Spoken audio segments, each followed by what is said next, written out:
David Viscott. The Language of Feelings. 1976. Chapter 1, Feelings. Our feelings are our sixth sense, the sense that interprets, arranges, directs, and summarizes the other five. Feelings tell us whether what we experience is threatening, painful, regretful, sad or joyous. Feelings can be described and explained in simple and direct ways. There is nothing mystical or magical about them. Feelings make up a language all their own. When feelings speak, we are compelled to listen, and sometimes act, even if we do not always understand why. Not to be aware of one's feelings, not to understand them or know how to use or express them is worse than being blind, deaf, or paralyzed. Not to feel is not to be alive. More than anything else, feelings make us human.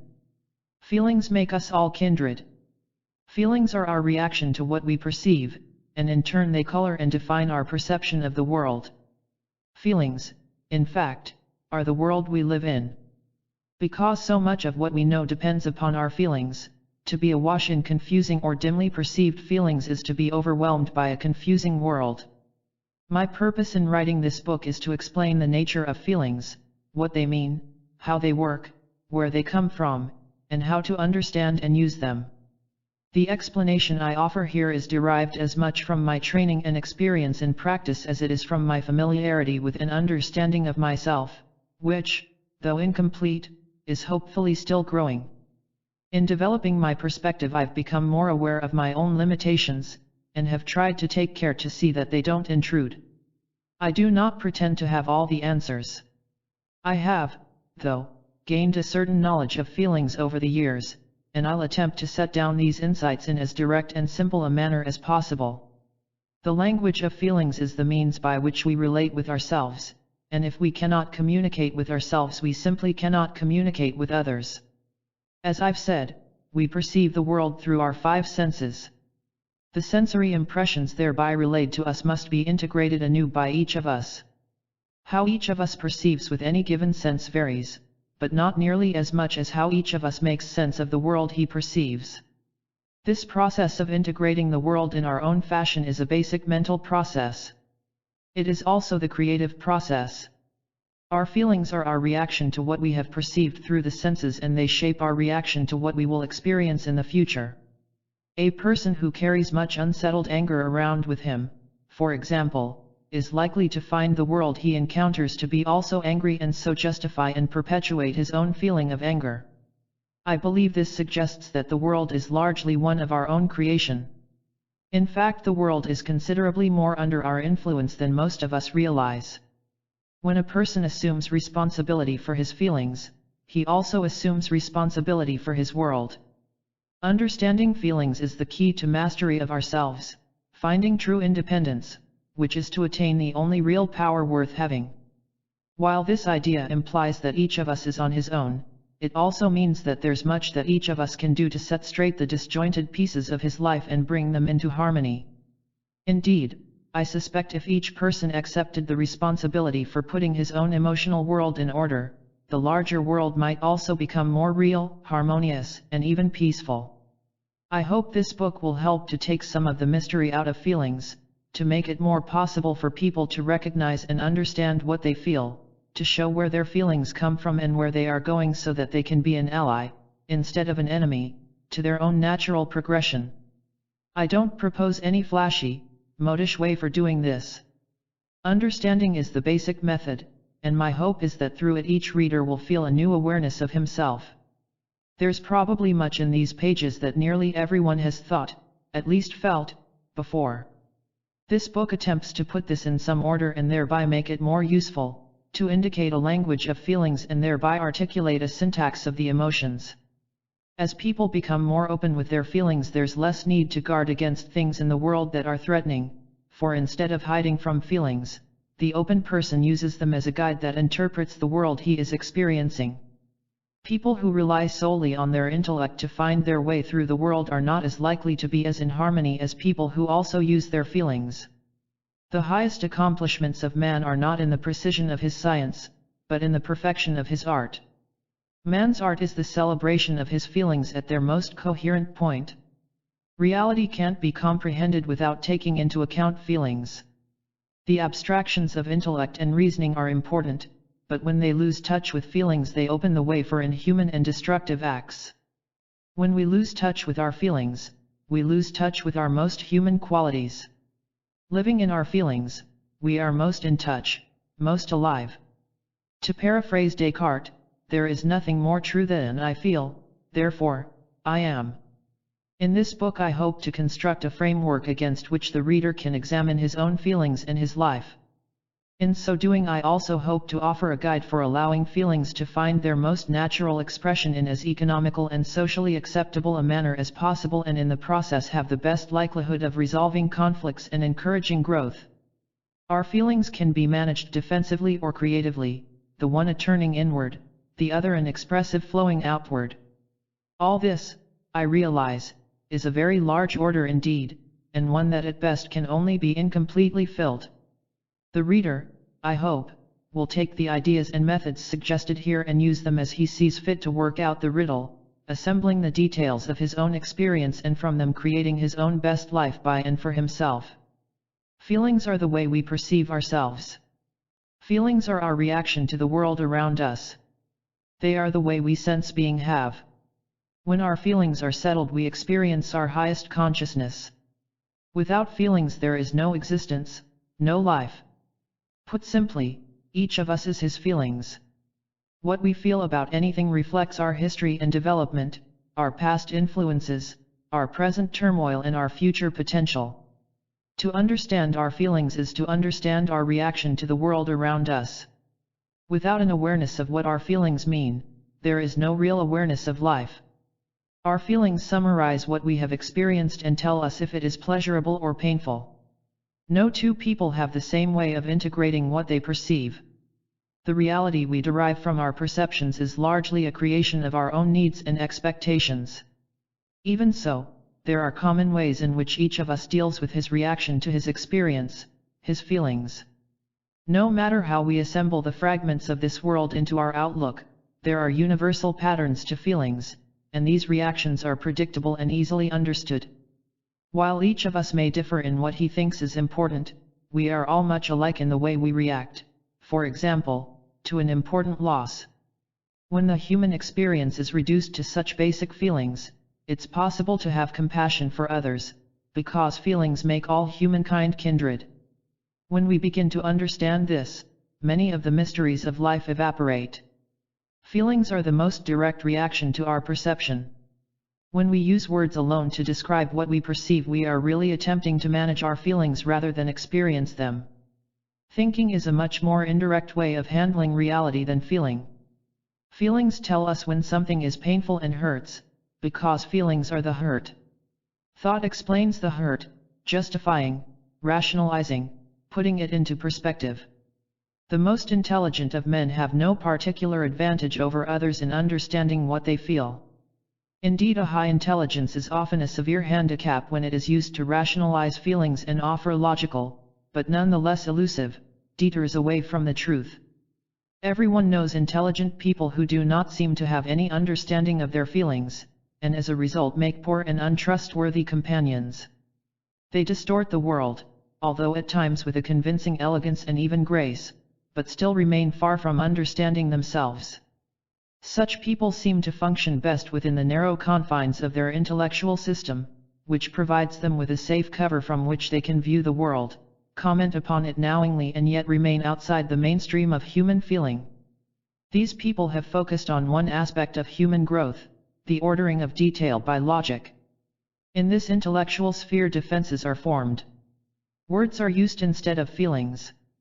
The world is created two-dimensionally out of concepts, and feelings are not trusted because they are, literally, so disarming. The world is so complicated that we can't rely solely on our intellectual capacity to evaluate our perceptions. We perceive a large number of stimuli and must hunt for the common denominator. Our ability to think lets us form concepts and classify our impressions. But fortunately there are shortcuts in the mental process, and the most easily understood link between outside stimuli and the impressions we perceive is a feeling. For example, we may experience a sudden fear warning us our survival is being threatened long before we are able to form a mental concept that brings us to the same conclusion.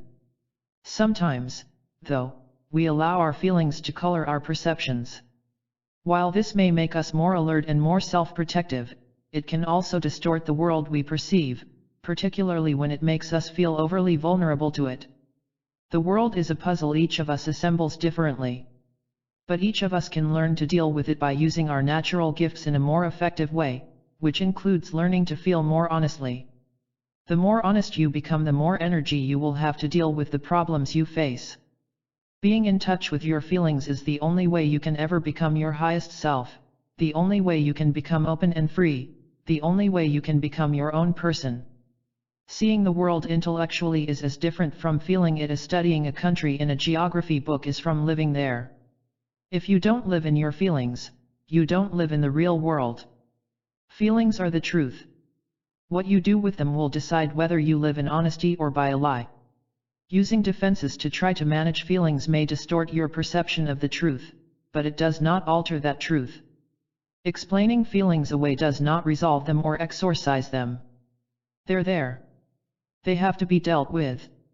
Putting the blame on others does not take away their sting, or reduce their intensity. Feelings may be disguised, denied, rationalized, but a painful feeling will not go away until it has run its natural course. In fact, when a feeling is avoided, its painful effects are often prolonged and it becomes increasingly difficult to deal with it. To understand the emotional and psychological effects of pain, it's helpful to understand its physical nature. Physiologically, the sensation of pain is transmitted through specific nerve fibers and is perceived when any sensory receptor is overloaded beyond its normal capacity to receive and transmit information. When pressure becomes too severe or temperature too hot, or sound too loud, the stimulus is no longer perceived as pressure, temperature, or sound, but as pain. An electrical current, called the current of injury, is initiated in the nerve ending and is sent along to the brain.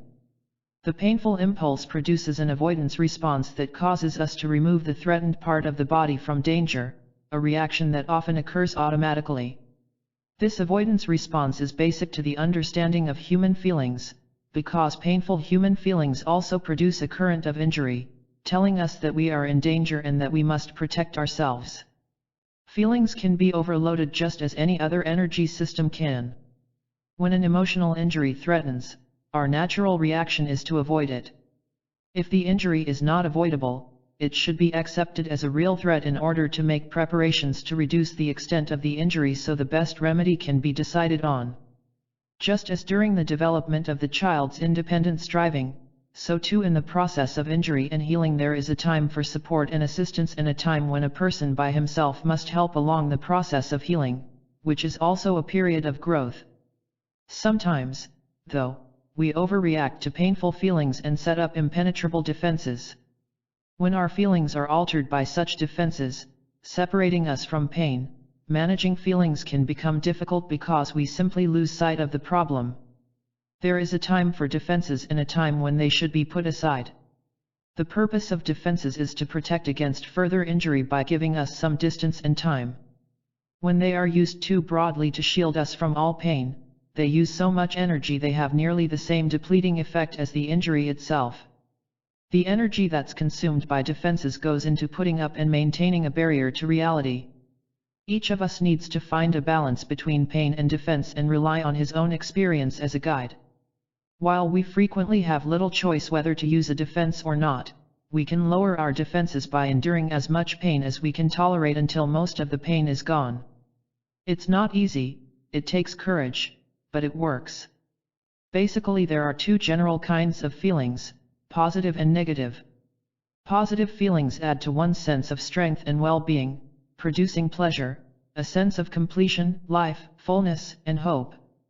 Negative feelings interfere with pleasure, use up energy and leave one drained, with a sense of truncation, emptiness, and loneliness.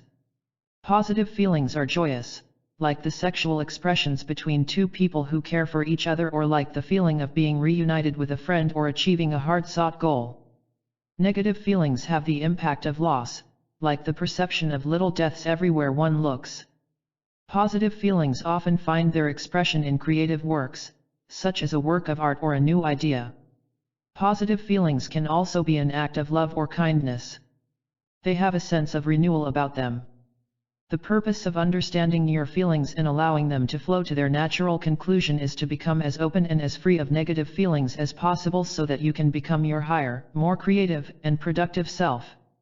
Higher, because you are increasingly free of the burden of defenses that have their roots in fear and pain.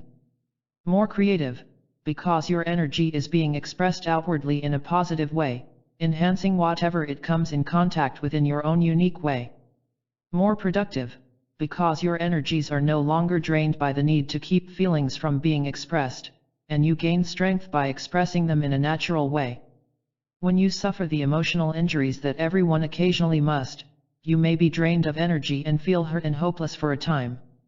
This is a natural result of being injured. If you allow yourself to experience the natural stages of emotional hurt without trying to avoid reality, you will be able to resolve your pain more completely. Your energy will return sooner, and with it your creativity and productiveness.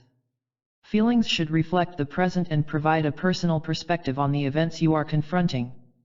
This doesn't mean there's no room in the present for memories of happy times or sad events. Rather, it means that feelings should be derived primarily from what is happening now, not from the unsettled events of the past. Which is why, of course, we should try to settle the pain of the past and be free to look back at the details of our lives from the perspective of understanding, which opens the way to continuing growth. The past should not be bound down in a rigid memory that has been defensively maintained, for example, to support a favorable impression of ourselves. When we block out the parts of the past that are unflattering or embarrassing, we often lose more than we bargained for. The defenses that block unpleasant memories also block pleasurable ones. And that inability to remember what's positive robs us of energy and joy, and prevents us from forming and keeping an optimistic attitude. The ideal is to be free of the need to distort reality, so that if you wish you can recall feelings from the past and be free to re-examine them and settle them anew. This process of solving emotional problems throughout life makes possible real growth and development. The developmental issues of childhood, for example, constantly reappear as conflicts in our lives and continue to shape us. If we remain open, we can continue to grow. If we are closed and defensive, we waste our energy and never realize our potential. The issue of the earliest phase of development is dependency. The life goal is to achieve independence. The issue of the next phase is mastery and control. The life goal is to achieve freedom. The issue of the next phase is identity, including sexual. The life goal is simply to be comfortable being yourself and accepting your feelings without pretense. Adolescence is the first opportunity to work through these earlier issues again, a chance to test the validity of previous conceptions, the strength of earlier defenses. It's also a time to reconsider compromises made out of fear of losing one's parents' love, out of fear of losing control of one's emotions, or out of fear of embarrassment. Typically, adolescents display a wide and constantly varying pattern of defenses, bewildering the people around them by changing their stand on issues as well as self-image from one moment to the next. The adolescent is confronted with all of the lessons he was supposed to have mastered long ago, or at least that his parents expected him to have mastered. No wonder he seems bewildered. As an adolescent's emerging sexual energies begin to seek expression, they also tend to make him feel out of control. They create feelings and fantasies he may not find acceptable, and he may act in a self-destructive way to punish himself. The adolescent sometimes feels crazy and often acts it. The classical picture of adolescent turmoil is all too familiar, with its mood swings and acting out of feelings rather than feeling them. The adolescent's behavior is his language for expressing his feelings. It's as valid for him as talking out feelings is for an adult. When a parent panics in the face of his adolescent's rebellion, he tends to reinforce his child's worst fears about himself. The parent then seems out of control to the adolescent, who now may believe no one can help him, and this can lead to severe testing of limits and encounters with the law. Parents often try to quash feelings in their children that they feel uncomfortable about in themselves. Their dishonesty in refusing to admit their own feelings may make their child rebel even more. He can see through, or sense, their adult defense. Some parents actually secretly encourage their children's acting up and live a life of vicarious fulfillment as their children do things they wish they'd had the courage to do either when they were adolescents themselves or at the very moment. A parent who feels trapped in a marriage, for example, may encourage his child to run away and then follow him in fantasy. Just as adolescence provides a second chance for the child to master the unsettled issues of his earlier life, it often stirs up a second adolescence in the parent. The child may not only, as they say, be father to the man within, but to the parent without as well. Try to keep in mind, if you don't treat your children's feelings as important, how can you expect them to act in their own best interests, which is in the best expression of their feelings? Postponing a child's assumption of responsibility for his own behavior and prematurely forcing that responsibility both cause problems of seething anger and feeling stifled on the one hand, and feeling abandoned and overwhelmed on the other. It's been said that an adolescent is grown up when he can do what he wants even if his parents are in favor of it. Good parents don't make that choice even more difficult by being opposed to something their children desire merely because they are afraid of their own feelings.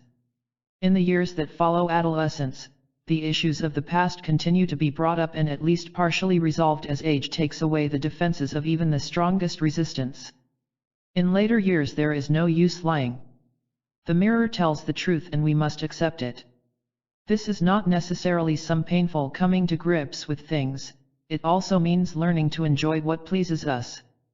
Too bad we didn't know earlier what we know now about ourselves, that we are what we are and have been that all along. How difficult it is to learn simply to be. Except how do we learn to be? By opening ourselves to feelings. And how do feelings function? What is the natural process by which they make themselves manifest? Let's briefly take an example. Begin with anxiety. It's a negative feeling, but as we've seen, negative feelings can be turned to positive results if we know how to deal with them. Anxiety is the fear of a hurt or a loss, either real or imagined, which has not yet occurred or has occurred but has not been fully accepted. When a person experiences a hurt or a loss, he feels pain. Pain creates an imbalance and demands a response of energy. That corrective response needs to be directed outward at the source of the pain. The expression of that energy is called anger. If that energy cannot be expressed outwardly as anger but instead is turned inward against the self, it's perceived as guilt. If this guilt isn't soon relieved by accepting the original anger as a reasonable response to the original hurt, it's turned against the person feeling it. The guilt deepens and becomes depression. Such depression can destroy the person and consume all his energy. Anxiety is the fear of hurt or loss. Hurt or loss leads to anger. Anger held in leads to guilt. Guilt, unrelieved, leads to depression. Such feelings flow naturally when you suffer a loss. There are three major kinds of loss: the loss of someone who loves you or the loss of their love or your sense of livability, the loss of control, the loss of self-esteem.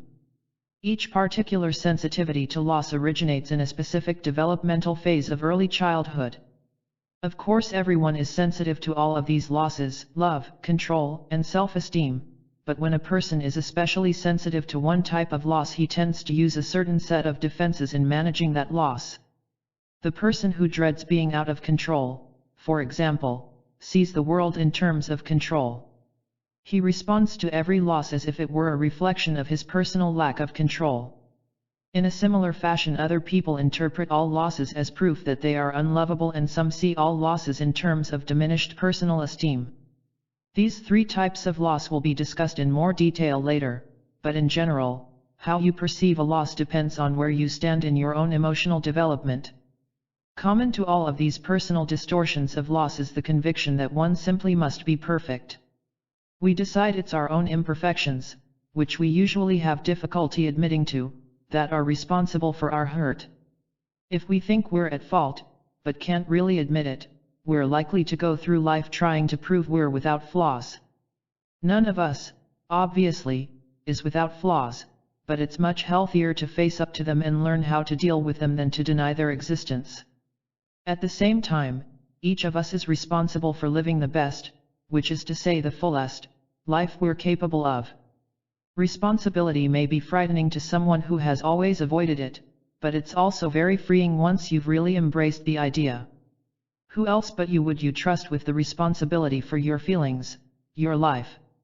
Who but you could possibly know what you truly feel, especially if you don't know yourself? Other people may make educated guesses about your feelings, but the responsibility for your journey through this world is in your own hands. It always has been. It always will be. It's in the country of feelings where the mistakes of the past and the problems of future growth have the greatest chance for being worked out anew. Issues that seem trapped, and defenses that seem rigid can often be made to flow once more so that each of us can progress from injury to healing, from pain to comfort, from fantasy and defense to reality and acceptance. By learning to allow feelings to flow naturally, the world each of us perceives can also change and become more real, and we can become more accurate, more honest, in the way we feel about it. Without this, there's not likely to be much happiness or fulfillment. Life is going to be wasted trying to be something other than your highest, your truest self. Don't be afraid to be yourself, to stand behind your feelings without pretending they are unimportant. What is that self? Who are you? You are the person experiencing your feelings, creating your world. Chapter 2, Hurt and Loss. Hurt is also known as being upset. Being upset is a catch-all expression used to describe all sorts of feelings without admitting very much. As mentioned, people are hurt when they feel they have lost something.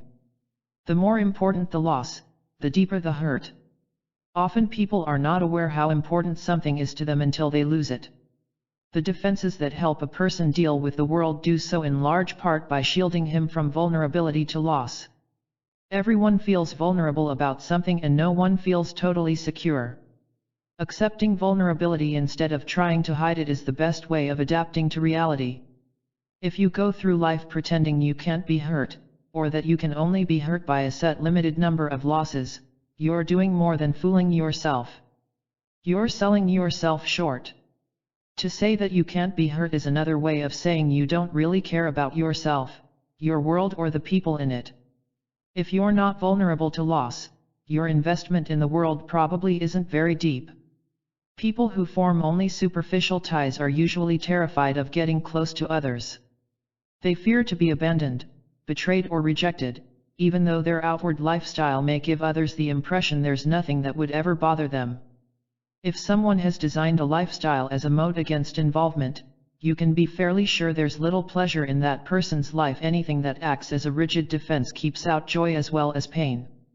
Rigidly defended people often live in a world that appears bland and colorless, offers little excitement or variety. So much is screened out by their defenses that their gray and boring perception of the world becomes self-perpetuating. Joy is opposite to hurt. Instead of something being depleted, something fulfilling is given. People who can't accept hurt usually can't give pleasure. Both require openness. To be open means to be vulnerable, to be able to feel hurt, and to give pleasure. Everyone has experienced hurt in his life. Often the losses most obvious even to a casual observer are difficult for us to acknowledge because we hurt most, especially where our defenses operate. Discovering what a loss means to you is the first step in understanding the pain of hurt, and overcoming it. Children tend to feel insecure and vulnerable because they're small and relatively helpless and dependent on someone else's strength. They have to be on good terms with their benefactor, which implies not doing anything that would take away from their protective relationship. Young people don't feel like their own persons. They don't feel they can be themselves without some risk of losing their protection. In growing up, we learn that no matter how powerful the person who protected us happened to be, he couldn't always be counted on to protect us, and even if he could, he didn't always know what it was we felt threatened by, what to protect us from. The childlike condition of being vulnerable also implies being open. But this condition can't long be endured by most people without their soon becoming defensive. We prefer to be protected rather than risk being open to hurt. In order to accept vulnerability without becoming defensive, you need a basic belief in your own goodness and inner strength, a belief that no matter what comes your way somehow you will manage. You also need to realize that whatever your faults are, they're not especially unique, not much different from anyone else's. Also not nearly as bad as you thought. When you have the chance to exchange views and experiences with others, you find there are really very few people with whom you'd want to swap problems. The major turning point for most people is to accept their insecurity and to stop trying to hide it. It's a bright day when a person can understand that his imperfections are only human and that trying to conceal problems only makes them more obvious to others and even more difficult to correct. When energy is poured out to cover up faults, there's little left over to correct them. The point is to make use of your experience and allow it to highlight your shortcomings as well as strengths. That process defines you. Why waste time pointing out problems you can see in other people but are unwilling to look at in yourself? Hurt demonstrates what is important to you more clearly than any other feeling. It does this especially in people who are vulnerable, who are most undefended against the hurt. You can't learn or grow from an experience you deny, including the experience of being hurt. Hurt by its nature is difficult to deny. Hurt hurts. If you accept your vulnerability and regard it as proof that you are open and sensitive to your world, and accept that you are not perfect and stop trying to protect an image of someone who is, you can profit a great deal from your experience of being hurt, see and understand yourself, including your shortcomings, more clearly, have the chance to overcome them and grow. If you need to pretend to others that you've already arrived, you are only setting yourself up for serious loss later on when you suffer the hurt of falling short of your pretenses. Because our energy is limited, it's wasteful to use it in any way except in the pursuit of the truth, or to grow or to search for what's best in us. To do otherwise only drains, because we end up trying to justify what's simply not true. And when energy is enlisted to support a he, it becomes increasingly difficult to tell what's real. We've invested so much of ourselves and our energy in what's false that to give up the he seems like losing a part of ourselves. In time, the fear of accepting the truth grows and forces us to deny more and more of what's real. If the feeling that originally seeks expression is a painful one, instead of feeling a hurt or the anger over a hurt, the painful feeling is often buried and expressed in another way, as a symptom. For example, there are compulsive symptoms whose purpose it is to undo bad feelings or ward them off magically, as a ritual such as compulsive hand washing does. There are so-called conversion symptoms by which, instead of feeling, a part of the body is symbolically affected, like actually going blind instead of looking at painful feelings. There are emotionally aggravated physical illnesses, personality splitting, denial of reality. The list of possible symptoms is endless. The meaning of each is often highly personal and becomes clear only through uncovering the meaning of the feelings symbolically contained in it. Feelings may be blocked anywhere along the process, at the threat, at the hurt, at the anger, at the guilt or at the depression.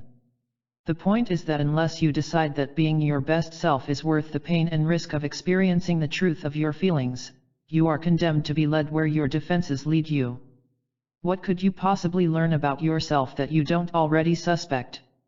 Do you think you are so terrible that discovering the truth would destroy you? People seldom fall apart when they finally learn the truth about themselves. The truth is usually that, like everyone else, they are flawed and they are not as good as they'd hoped, but still are better than they feared. Each of us is responsible for correcting those flaws that can be fixed and accepting those that can't, so we can continue to grow and become what our potential suggests. If you want to grow, begin by accepting the fact that like everyone else you are human, vulnerable, and subject to hurt. Out of it can come your best chance for a liberating piece of the truth. Some people don't pretend they're perfect but instead suggest the opposite, that they are the very worst of people, that they have no redeeming qualities and that their life is hopeless and useless. They have the same defensive problems, but don't know it, as those who claim perfection. People who put themselves down and protest their inferiority are really saying, "Don't bother attacking me, I have already attacked myself and done a better, harsher job of it than anyone else possibly could." They deal with a potential hurt by trying to neutralize it in advance, by outdoing any potential critic. How, indeed, can they possibly be attacked when they themselves take care of the attacking? Much that they say about themselves may be true, but not nearly as true as they lead others to believe. They're just not quite as unredeemable as they claim to be. They also are trying to cover up. They do it by making their problems appear so overwhelming that it would seem hopeless to try to decide which problem is most important, let alone to change it. Why even bother? The end result of putting themselves down is precisely the same as for those who deny any problems at all. Both groups feel it's pointless to try to do anything about their problems. In the one case because they really don't have any. In the other because they have nothing but. In the face of losses and hurts, it's remarkable how much alike we all are. Many of us also set ourselves up to be hurt. Being hurt proves we're not at fault, or are helpless and therefore have no responsibility for our troubles. It also says someone else is the aggressor in our lives. Such people often use being hurt to control others by making them feel guilty. They can make your life miserable if you happen to become trapped in their web. They try to control and direct by creating situations where others are forced to do something. Once others do, they take it as outrageous hurt. The injuring party who has been caught in the trap now is made to feel guilty, which makes him angry at the person he's hurt. His anger confuses him, makes him feel more guilty. Because it's difficult for him to see the victim as the aggressor he really is. His guilt now keeps him in line, until the next time he is set up. You can't win with such people. They frequently create a situation where to do nothing seems to be callously allowing them to destroy themselves. But if you respond to their helplessness, they only become hurt, claiming you are interfering, imposing your will or taking away their rights. And if you don't help, it's taken as proof you didn't care. These people usually hold in their outrage until the moment has passed and wait for the most advantageous time to attack you for your negligent behavior. The best way to deal with such people is simply to point out that they indeed have set you up for the hurt, that you are angry at them for having manipulated you. Only don't wait as long as they did to bring it up. Tell them as soon as you're aware of your feelings. With feelings, timing is very important. The problems a person has in dealing with hurt are generally characteristic of his other problems in life. People who can't express hurt are often trapped in defensive patterns that control their reactions. Any hurt that's not expressed leaves some pain inside. Pain involves negative energy.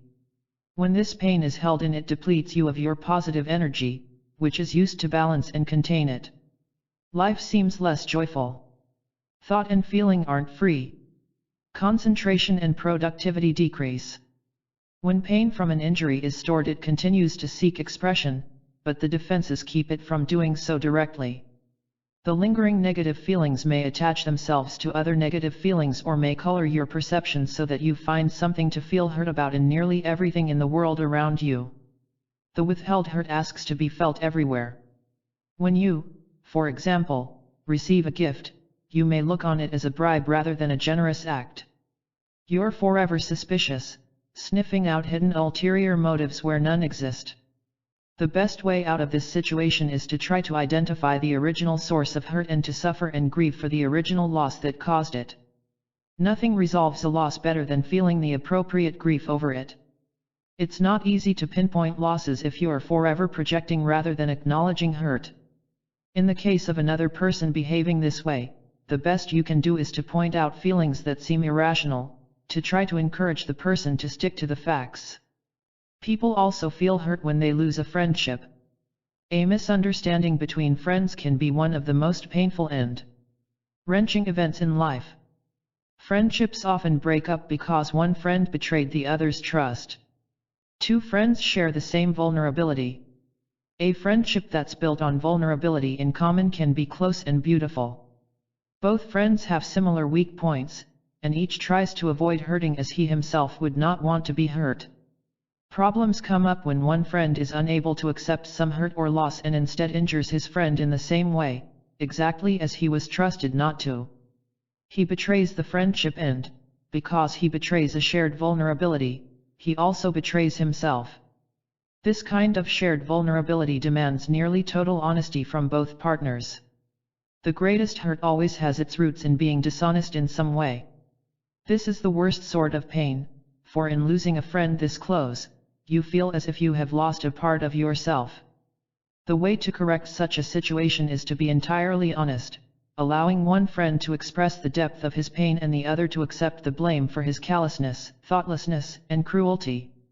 If a friend isn't willing to admit his role in causing pain, the other friend has every right to avoid being close to him. Why should a person seek to be close to someone who has injured him deeply if that person isn't willing to concede his mistakes and role in the hurt? A person with so little insight and acknowledged responsibility for his actions isn't very trustworthy. If you allow him to become close again without a new and more honest level of understanding, you're only setting yourself up for another hurt. If you do that, it's time to ask yourself why, because this time you're setting yourself up, asking for the hurt you already know is coming. It's foolish to continue such a painful friendship.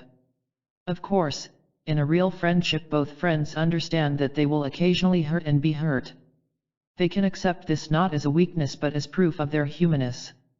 They don't see hurt as an excuse for discontinuing an honest friendship.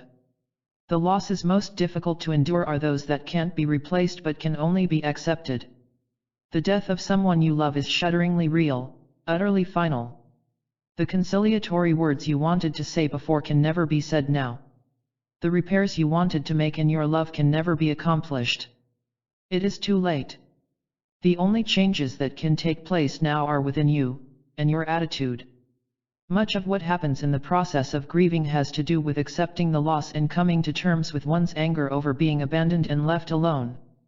There's also frequently much guilt in being a survivor and in recalling old unresolved battles between you, the grieving person, and a loved one. When people lose someone they love, they tend to play out all the patterns of defense available to them. Usually on hearing the news of the death of a loved one, the first response is denial. The bereaved often repeats no, no, no, as if trying to deny the reality of the loss. Feelings of emptiness and isolation deepen. The grief-stricken person tries to control his feelings, to limit the loss and circumscribe the grief. He may wish he were crazy or act crazy to get relief from the pain. Symbolic offers are made mostly before, but also after the loss. Take me instead, for example. Bargains are suggested and promises of reformation and purification are tendered. No use. The pain deepens and the mourner finds himself trying to pretend that this never happened, or believing in magic, following rituals blindly, doing anything to keep hope alive and pain away. But such pretenses are flimsy and the loss in all its sadness begins to be felt. Little by little the person's energy is drained, as a part of his world he once loved is taken away. Each person must resolve his grief in his own way. Some losses are never settled, and a person learns to live with a sense of incompleteness and sadness. Usually the hurt over being left alone, and the anger over that hurt, gradually find some expression. Often it's against someone other than the person who has died, because getting angry at a dead loved one only increases feelings of guilt, which in the mourning process are very common. Usually when anger at the deceased can be justified, the guilt will pass. Sometimes when people who have lost someone important when they were children lose someone else later in life, their mourning process becomes extended. Such people seem to fall back on their childhood defenses, mostly denial, which doesn't work. Or they are re-immersed in the childhood loss as the loss in the present. Others spend their lives trying to work out their guilt by living a life of self-punishment. They need to try to direct their anger outwards so they can be free. Grief that's inhibited eventually robs the mourner of his own life. Again, to feel hurt is only proof of your vulnerability and humanness. Your hurt is a reaffirmation of your ability to form attachments, to become emotionally invested in the world and to find meaning in it. A person who lives a life immune to hurt lives a life immune to joy.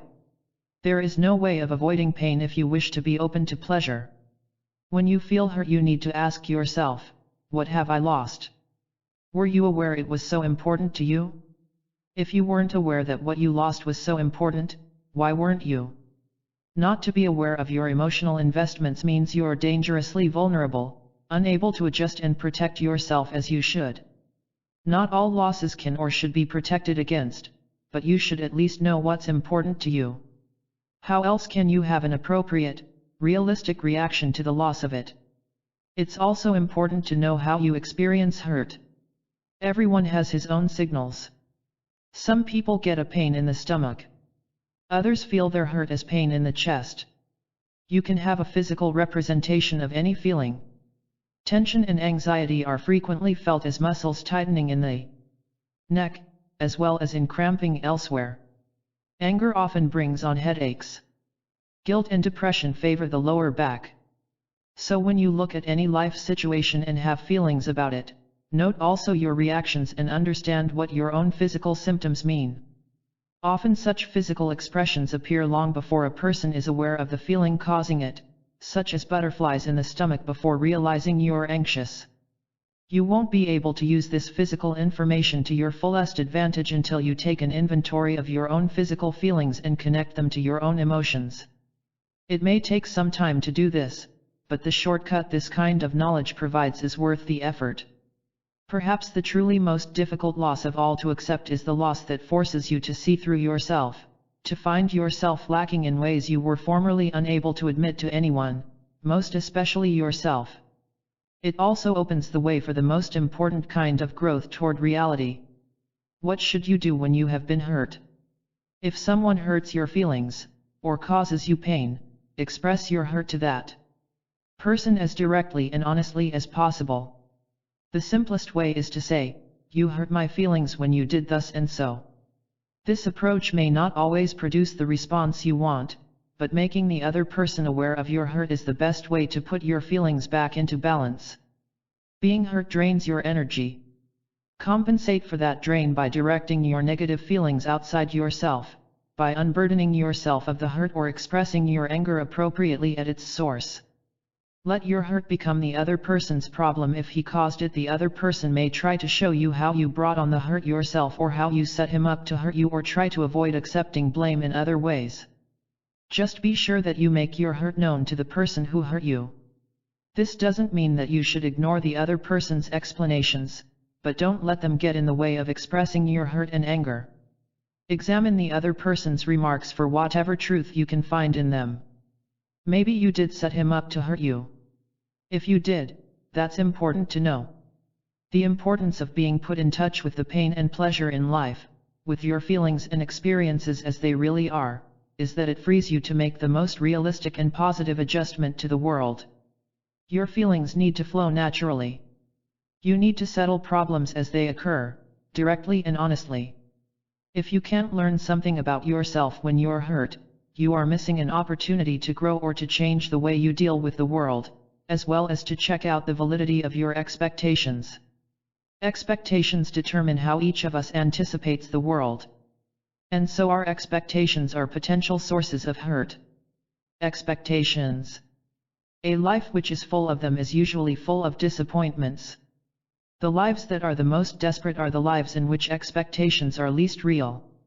To expect that other people will always be pleasant and will act in your best interests, even at the expense of their own, or to believe other people want to hear your sad story or enjoy your company when you are boring or draining, is another way of saying that you expect other people to take their cues in life from your hopes rather than from their own experience and feelings. Other people tend to look out for themselves. If you expect otherwise, you are being unrealistic and are needlessly setting yourself up to be hurt. Other people are not here to serve you or to make good on the losses and bad bargains you've suffered.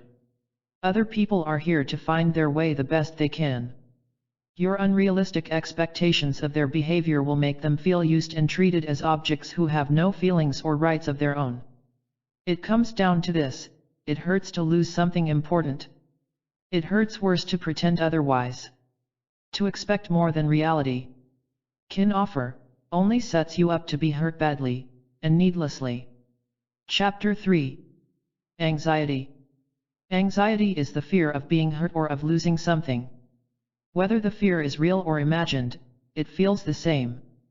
Anxiety varies from the mild apprehension of someone testing the temperature of the water before going swimming to the disorganizing panic of a person unable to control his bodily functions. Between these two extremes are feelings of being fearful, scared, edgy, jittery, concerned, worried, helpless, insecure, uptight, nervous, having cold feet, getting the shakes, all degrees of a feeling of uncertainty over one's personal safety. Fear, like all feelings, serves an important purpose, in this case, to alert us to defend ourselves. So when people try to pretend they're not afraid, they seldom do themselves any good. Fear protects us, and we ignore it at our peril, whether out of a desire to appear strong or to evade the truth of our feelings. When fear warns us of danger, it's summarizing all the information being received by the five senses. Fear calls our attention to a possible threat to our well-being.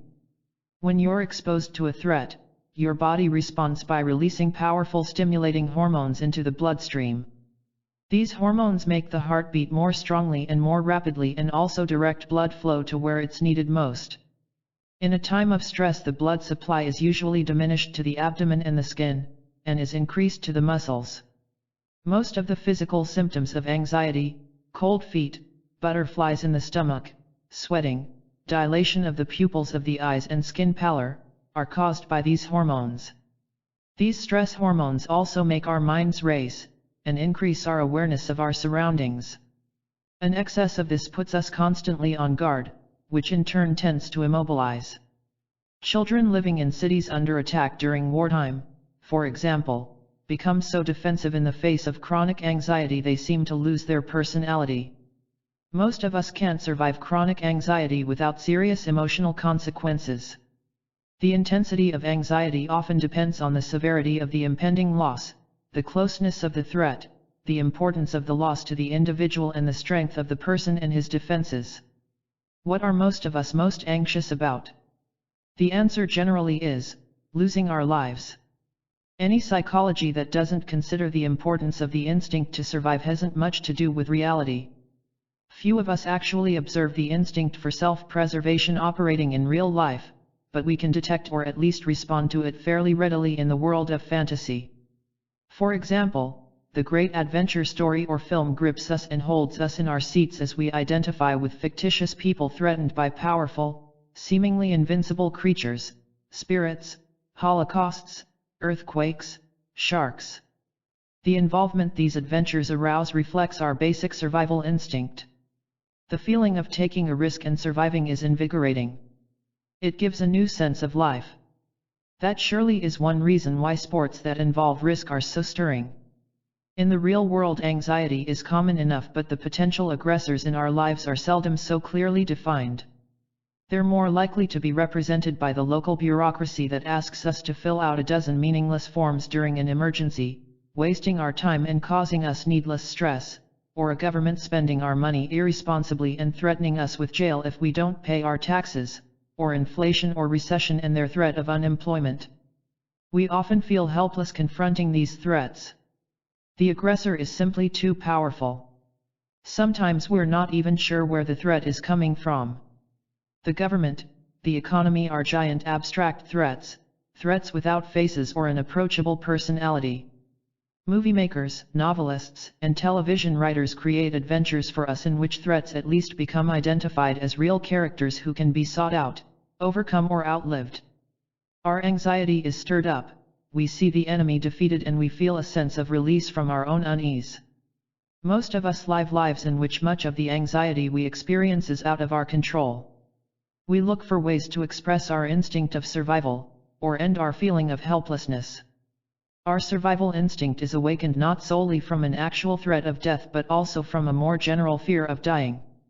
Most people fear the horrible finality that will dispatch them to nothingness, to non-being.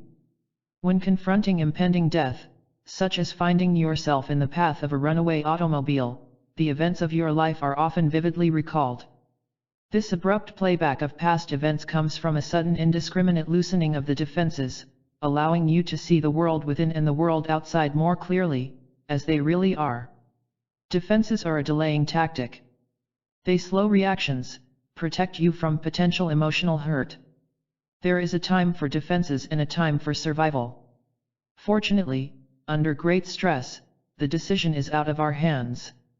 The lifting of defenses becomes an instinctive act of survival. The mind is open to seek out safety. This 11th hour opening of consciousness has also been seen in mental hospitals where, when faced with imminent death, some severely disturbed mute patients have occasionally begun to speak with feeling about their lives. It's as if the threat of death offered such great punishment that there was nothing left for these patients to repress, and so they could act without the restriction that shaped their behavior for so many years. Most of us rarely feel threatened for our immediate physical survival. We have little sense of a real physical threat being overcome and the enjoyment of relief that brings. Our modern age probably has deprived us of something by removing us from direct personal contact with the elements of nature.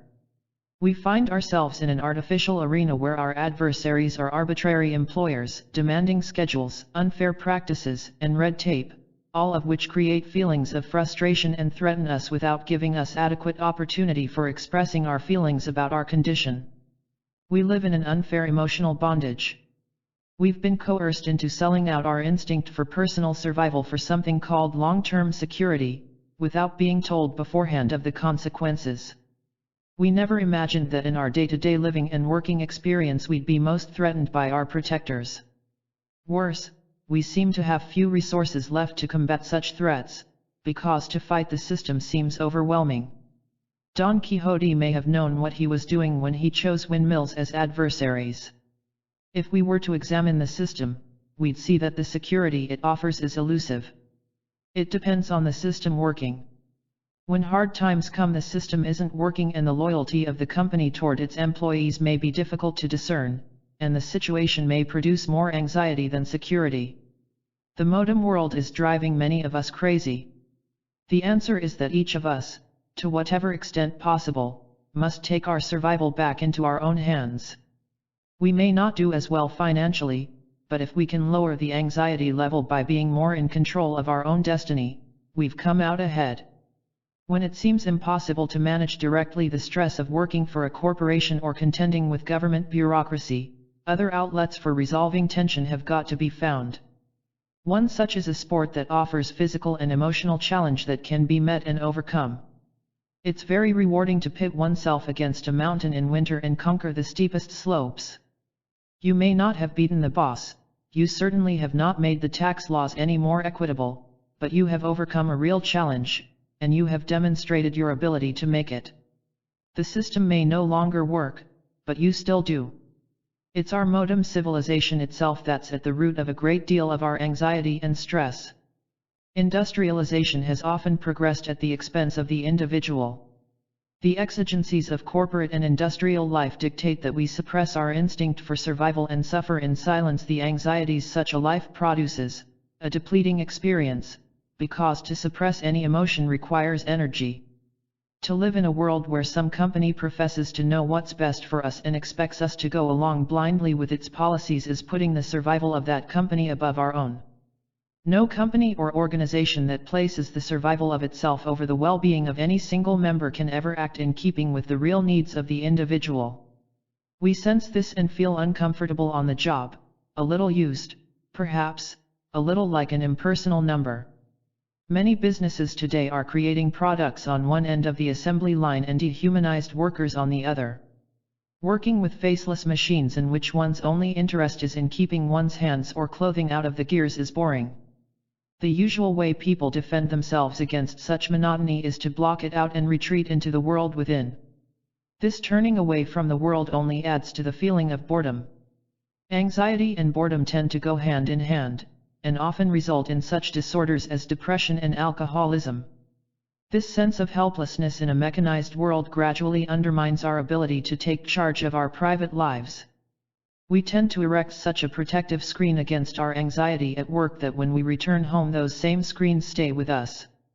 When we look for the nurturing and love that we're missing on the job, we're often disappointed as we frequently make unrealistic demands on those we love to compensate us for our unhappiness. Often our stressful anxiety makes it difficult for us to see that those we turn to at home also have their own needs. As work stress increases, so does the imperviousness of our defenses, and the wrinkliness of our personal and family life diminishes. Often we don't recognize what's really happening until the damage has already been done. The intimacy of the family unit is undermined. The husband feels unfulfilled, the wife feels martyred, the children rebel. We tolerate such situations because we don't recognize or admit the problem. We reason that the times aren't the best, that one should be thankful for bread on the table. But what job is truly worth this kind of emotional suicide? It is little better, sometimes worse, than nothing. We can only react purposefully to a threat if we perceive it. Few of us are so self-aware that we're able to understand exactly what we fear, and therefore we're unable to relieve fully our feeling of anxiety. Some are even unaware that what they are feeling is anxiety. Just what does it feel like to be anxious? First, you feel uncertain, agitated, or unsettled. There's a growing sense that something bad is about to happen, a vague sense of impending loss. Events seem to be out of your control and working to your disadvantage.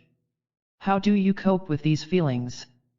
Before you can do anything about your anxiety, you must first be able to admit that you are anxious. This may not be as simple as it sounds. Many people have peculiar notions about their feelings. They believe to admit feeling frightened is to admit being weak. They deny their anxiety and try to pretend nothing's wrong. Whenever you deny your anxiety, you only undermine your ability to defend yourself from whatever is threatening. To say that you're not anxious is the same as saying there's no threat. How then do you explain your feelings? And what purpose do they serve? When you feel anxious, you're perceiving a threat even though you may not be aware of it. Don't ignore anxiety. It means that something you consider important is being threatened. When a person has a severe perceptual problem, he often distorts the reality he confronts. The world of a deaf or blind person differs greatly from the world of the rest of us. Yet the world of a blind or deaf person differs less from that of a sighted person or one who hears, than it does from a person who is so rigid in his defense that he alters reality. A blind person lacks only sight, not perspective. A deaf person lacks sound, not understanding. Such people have their own ways of perceiving reality. Handicapped people have less room to operate, less margin for error than others. Their alertness and ease in responding to a warning feeling such as anxiety is a measure of this. They pay greater attention to their working senses and consequent feelings, and as a result are often more aware of the world around them than the rest of us. Lighting a match in the same room as a blind person frequently makes him agitated, and he immediately seeks out the source of the smoke. This increased alertness to smell is a compensation for his loss of sight. It's not only that the handicapped person is more acute in his remaining senses, the rest of us have had our senses so bombarded by our environment that we tend to block out the incoming stimuli that would alert us to what's threatening. Each of us needs to raise his awareness of his own feelings and perceptions. This doesn't mean that, like the blind person, we must investigate every puff of smoke, but certainly we ought to be aware that the smoke is there so that we can be ready to react as necessary. If we try to block out what makes us anxious, what frightens us, we set ourselves up for greater suffering. Better to do something about problems when they're small and can most easily be coped with. If we constantly block a threat from our awareness, it consumes more and more energy. As grows, it eventually does break through and overwhelm us. When a defense stands between you and your ability to perceive your true feelings, it also stands between you and your best chance of survival. To be anxious is to feel uncomfortable. It's supposed to feel uncomfortable. If anxiety weren't uncomfortable, people wouldn't do anything to get rid of it. The feeling of anxiety is best removed by removing the threat that caused it, not by defensively denying or ignoring it. If you're in danger, you should know it. If you rely on someone else to act in your best interests when you're threatened, then something is very wrong in your life. To place responsibility for your safety in another person or in an institution may be helpful in quieting your fears for the moment, but eventually it undermines the natural process of self-survival. Being anxious and afraid may tend to bring back childish feelings of helplessness, but admitting you're afraid doesn't mean that you're a child.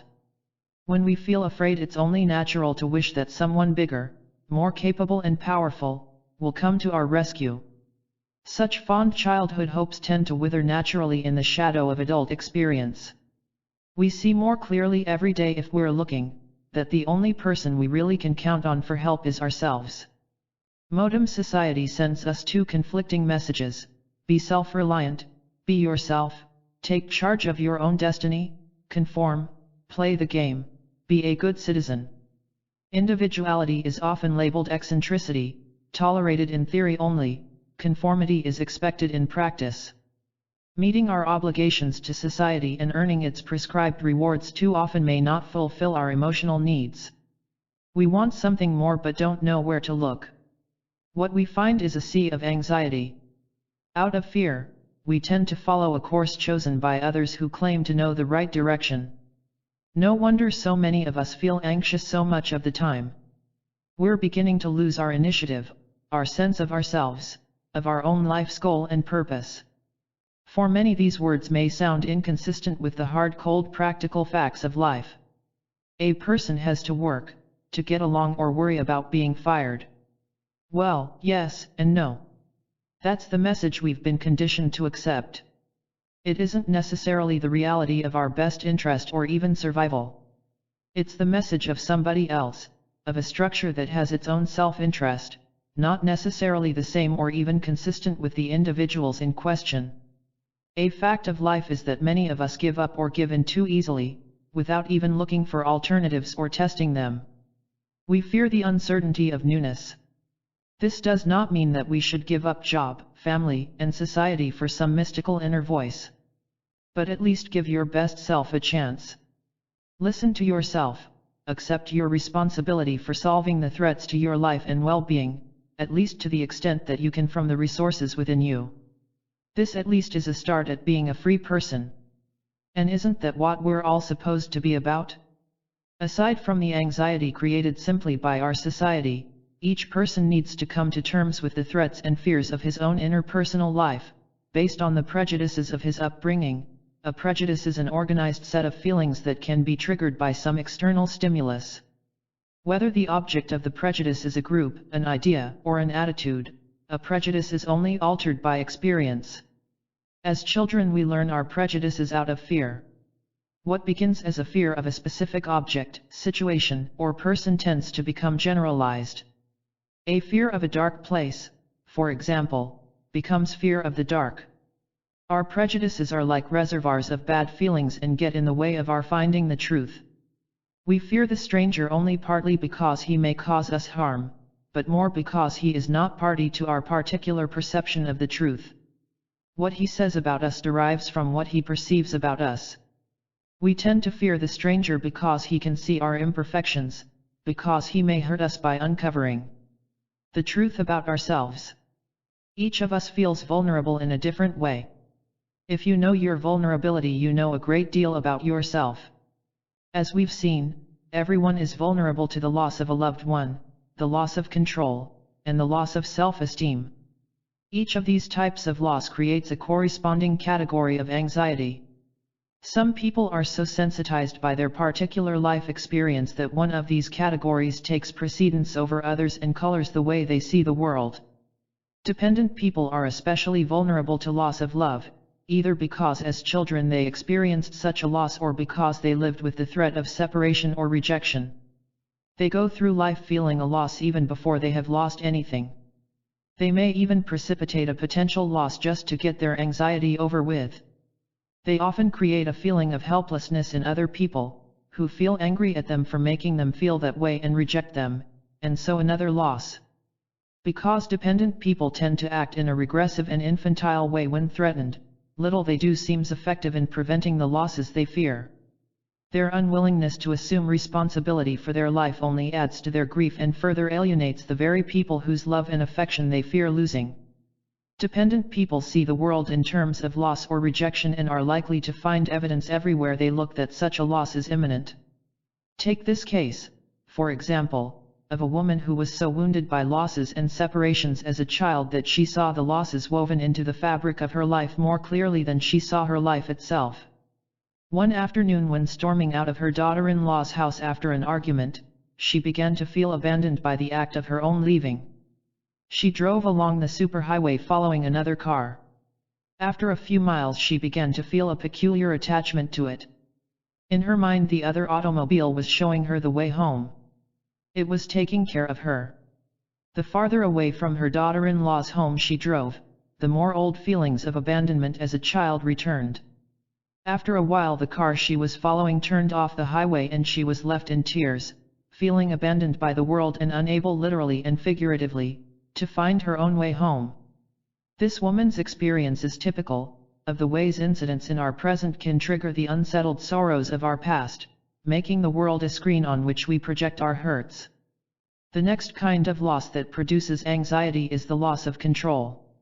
Whether it's power, money, position, influence, or title that we value most, few of us look as unhappy or as desperate as controlling people who feel they're about to lose control. People who most fear losing control are those who make a special point of being in control all the time. They live by rules. They feel most comfortable when they know the precise limits of a given situation. They can relax only when they're sure they understand how everything fits. Even then they may be on the lookout for things that could go wrong, and they invent extra routines to perform to make certain that what hasn't gone wrong won't.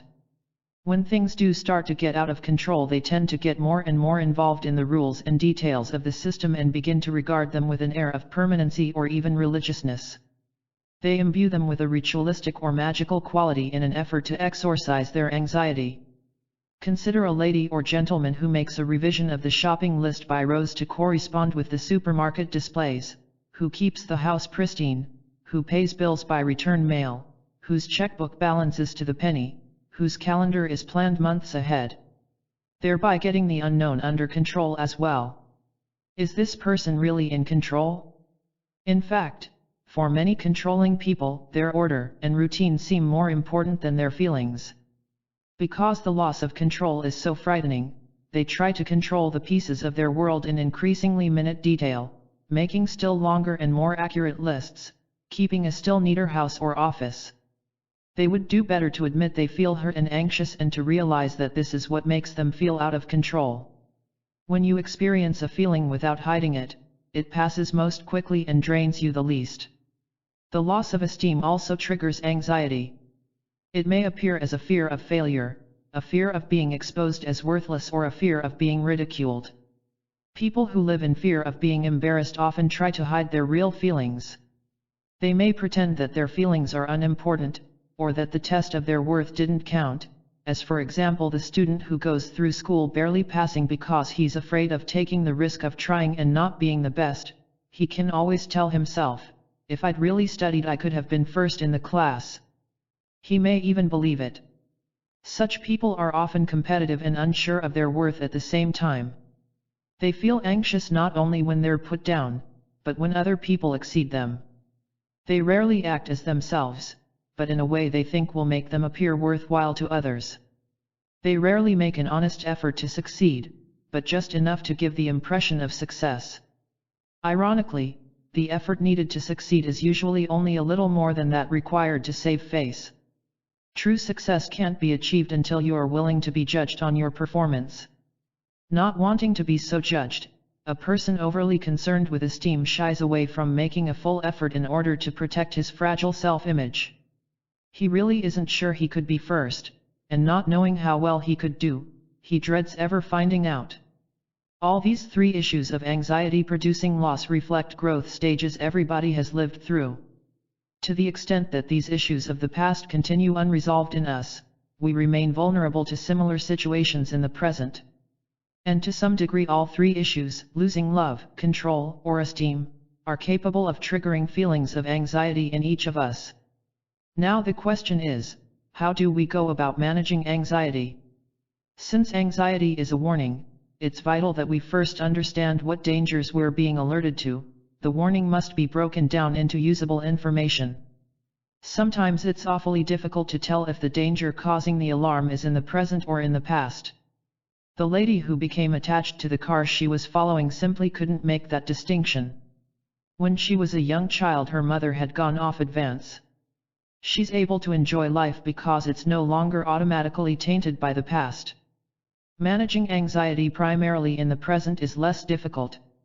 When you feel anxious for reasons not clear to you, or when a situation that should make you happy only makes you feel threatened, stop and think. The first step in getting control over anxious situations is to ask yourself, what is it I'm so afraid of losing? Asking that question sometimes gives enough distance to begin to solve the problem.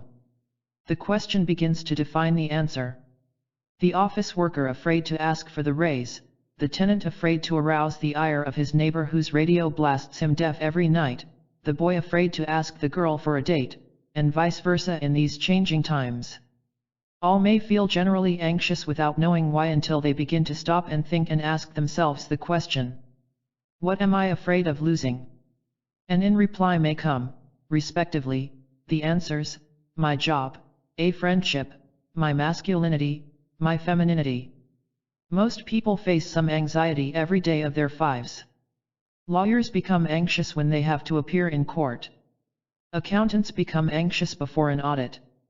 Professors become tense when they have to lecture. Students become worried before exams. Hostesses become jittery before a party. Directors become distraught before opening night. Theirs is preparation anxiety. It's the fear of being a flop, of losing face. This anxiety, in moderate amounts, helps to get a person charged up to do his best. It's common to everyone who stands up to be counted. But often the level of anxiety associated with performing is so high that it keeps many even from trying.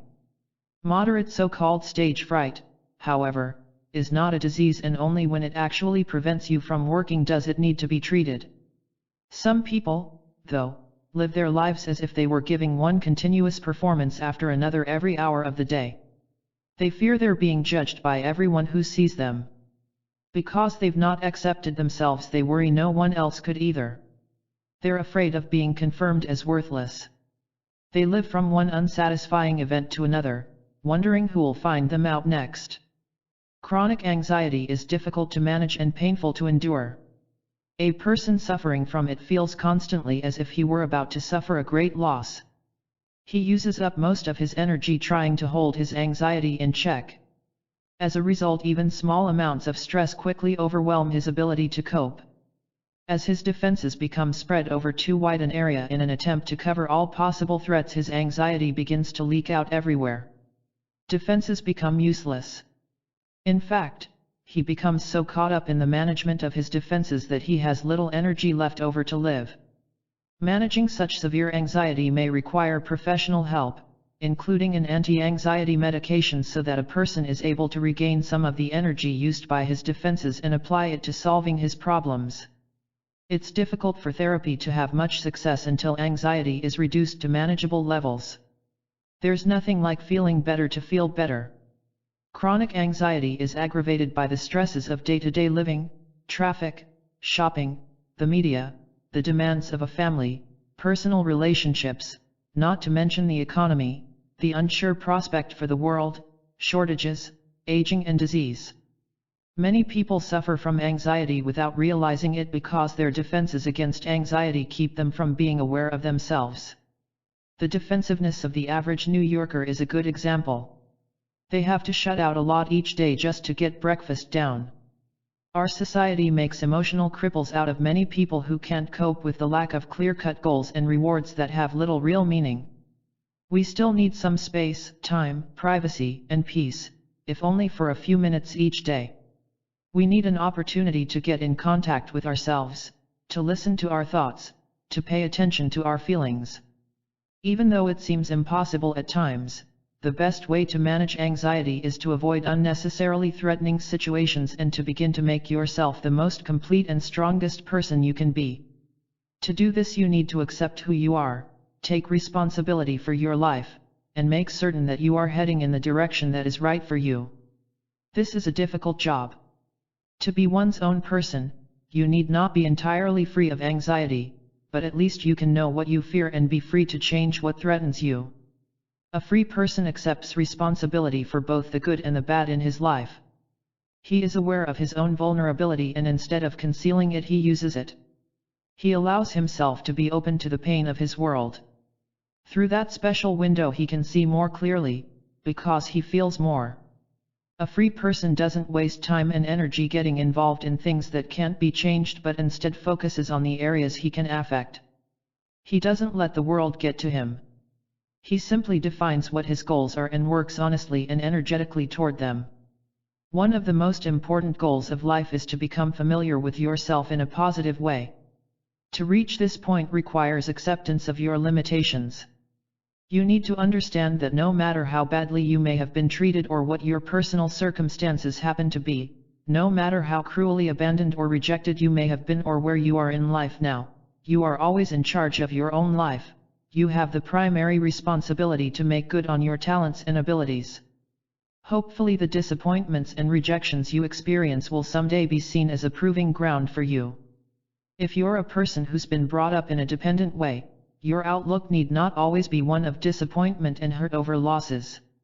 Your own special sensibilities about being dependent may allow you to become a person with extraordinary nurturing qualities that allow you to identify with and help people who haven't yet outgrown their dependent ties. Once a person has overcome his own dependency problems, he becomes free to give, to support, to encourage, and to sustain, to do everything that's the opposite of draining other people. The anxiety he felt in being afraid of dependent losses will gradually disappear as he begins to see himself as a person of strength. In the same manner, controlling people, once they learn to overcome their defensiveness, also have a great deal to give. They have a special understanding of loneliness and isolation. People who've learned to overcome their need to be in control all the time can be very helpful to others in showing them how to organize and reach toward a self-fulfilling goal. And people who've been anxious about self-esteem can learn to be less self-centered and more concerned with the job they're doing than the impression they make on others. They can learn to respect what they do for itself rather than constantly worry about being worthy in the eyes of others. So when weaknesses are converted into strengths, people are transformed from dependent, controlling or esteem-seeking members of society to nurturers, managers, and performers, and each has a great deal to give and teach the others. Although anxiety carries the threat of impending loss and injury, it doesn't obscure the very positive and real aspects of its other function, to alert and build up the self into its highest potential. We can do this by accepting the hurts that have come to each of us, having done with the pain, learning the lessons of our early experiences, and growing into the best person we can salvage from our past and create through the actions of our present. Each of us is the architect of his own future, and if we use our best personal building materials, we have nothing to fear. Merely being on the road to the discovery of one's best self lowers anxiety. The rest is work and time. Everyone moves at his own pace and in his own way. No one can create your life for you. No one is supposed to. Others may point the way, help define your goals, but the work, the burden, the responsibility, and therefore the joy, are yours alone. Chapter 4, Anger. Anger is the feeling of being irritated, miffed, teed off, irked, annoyed, furious, enraged, burned. People get angry when they have been hurt, and so everyone has angry feelings from time to time. When a person tells you he never gets angry, he's really telling you he doesn't recognize his anger or is concealing it because he's afraid of what it may reveal about him. You don't have to be seething with rage to qualify as being angry. Indeed, most of the anger that people feel is not violent or difficult to control. It is irritation or annoyance, the usual response to everyday disappointments. Anger, like anxiety, is just a category for a wide range of feelings, all of which have in common the fact that they are reactions to hurt or loss. How does anger result from being hurt? Any emotional injury drains your energy by creating a negative feeling that has to be resolved in some way. The natural reaction is to redirect that negative feeling outside you, at whatever caused the pain. This is the most effective way of settling anger, but it's not quite as simple as it seems, because the cause of the hurt is not always clearly identifiable. Here's an example that illustrates this. The anger of a grief reaction. A 10-year-old boy's dog is killed by an automobile. The boy feels great loss. The dog has been his constant companion. The boy can't believe his dog is really dead. It hurts too much even to cry over his pet. The pain of the loss is so great the youngster can't express any of it directly. He's not able to work in school or concentrate on anything important. He sits in his room and stares at the television set without enjoying it. All his energy seems to have been used up trying to contain the hurt.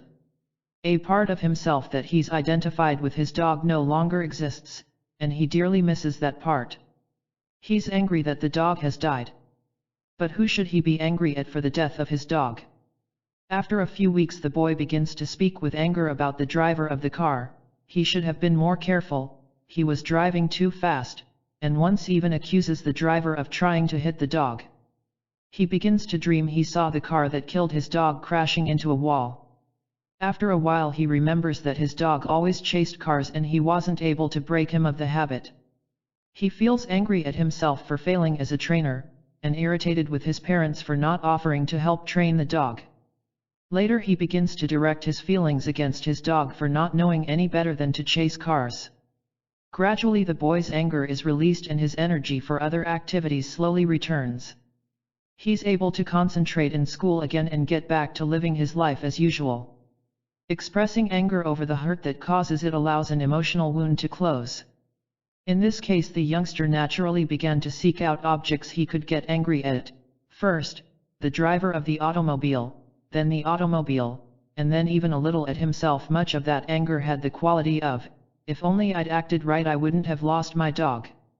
Next, he shifted the blame from himself to his parents, and finally, much diluted by time, the anger was directed at the dog. Having vented his anger at all possible targets, he finally came to the right one, the poor dog itself, and his wound was allowed to heal. If any loss is to heal in the best and most complete way, the anger it generates needs to be allowed full freedom of expression. The first step in repairing an injury is to make the hurt known by getting angry. The second is to direct that anger toward an appropriate target. Expressing anger is a natural, healthy response and is necessary to keep one's emotions in balance. This isn't to say that anger is a pleasant feeling. There's a great deal of stress involved as one's blood pressure climbs and heart rate accelerates. But if the angry person can release the emotional and physical tension that has built up inside, he will eventually feel better.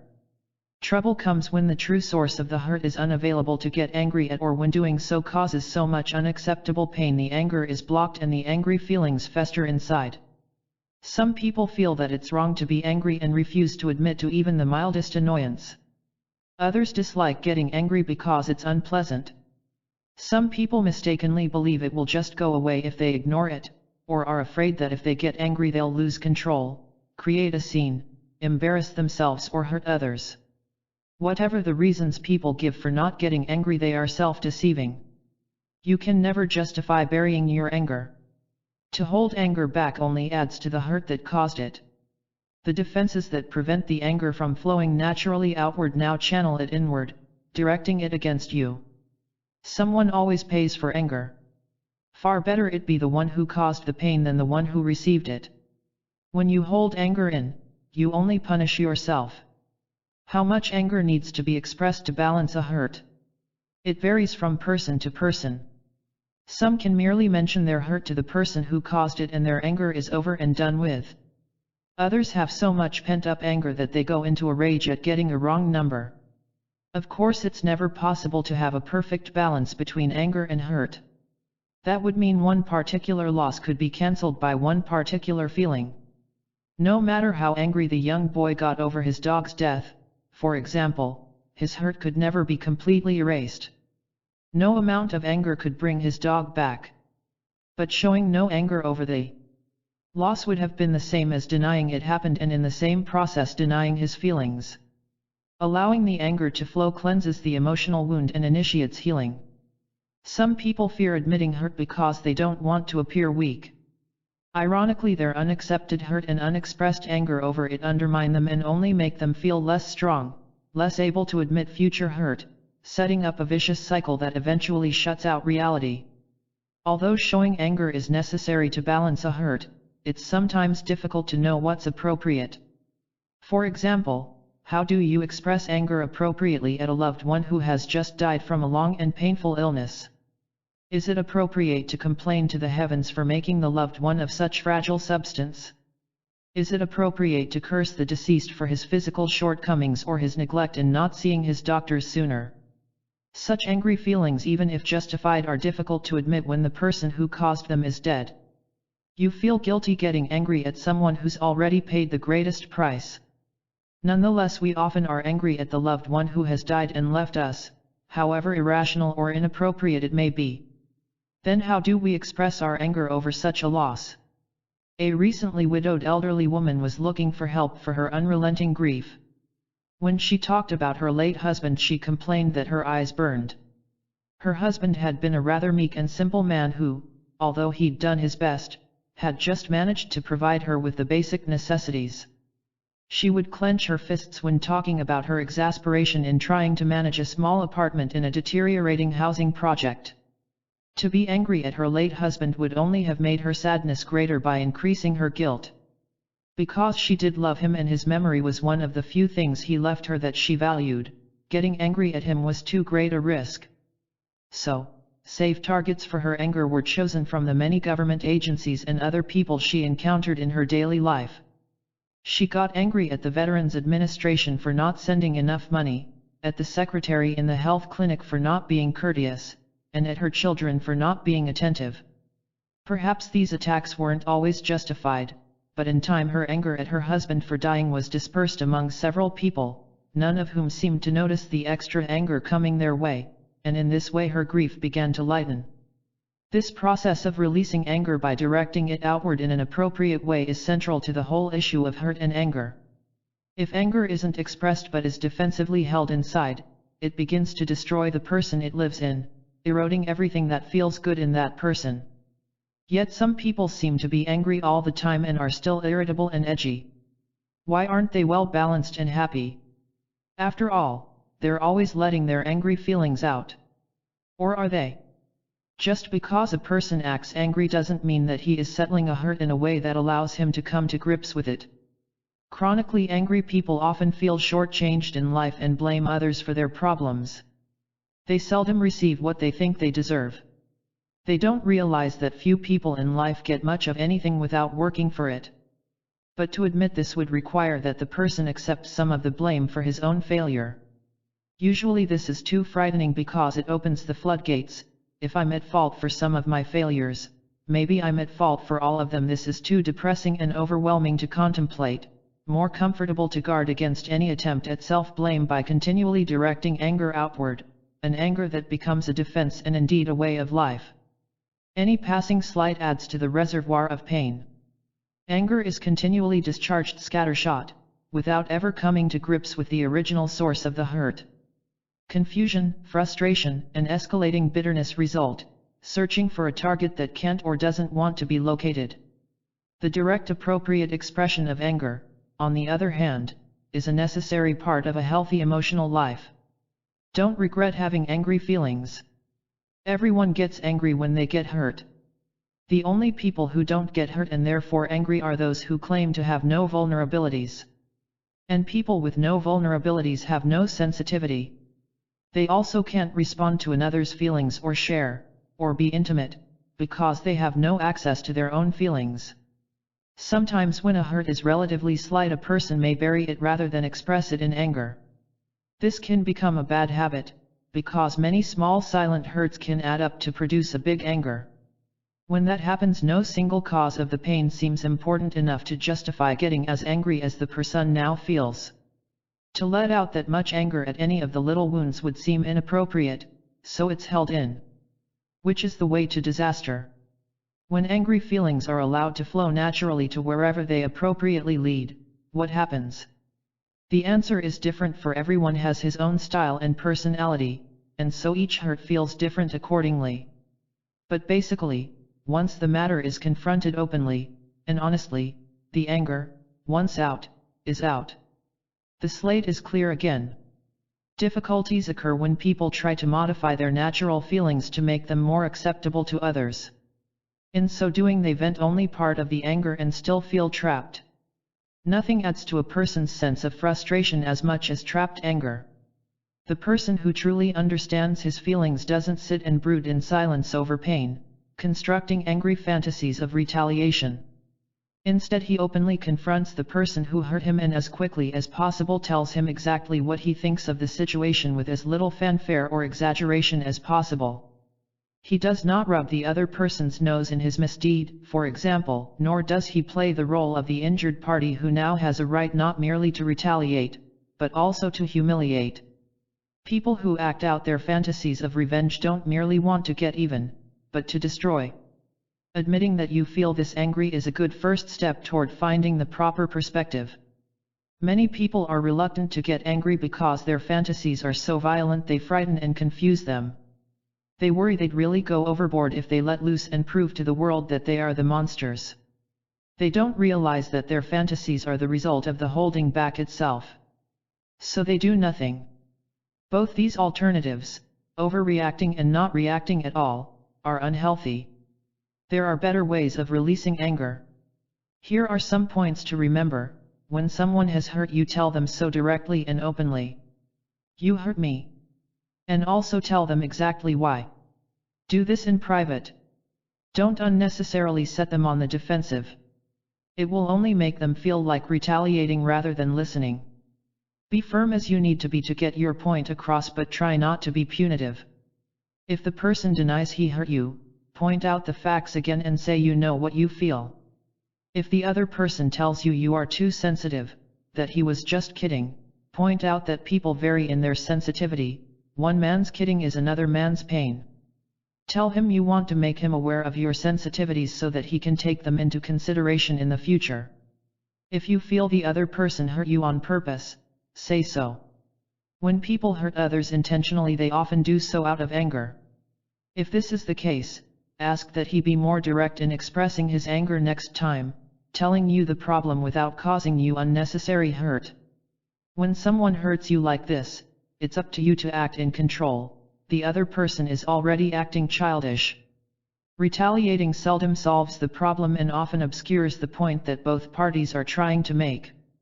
It causes guilt, pushes people apart, and wastes time and energy. Expressing anger properly is healthy and restoring, but there are many people who can't seem to handle anger at all.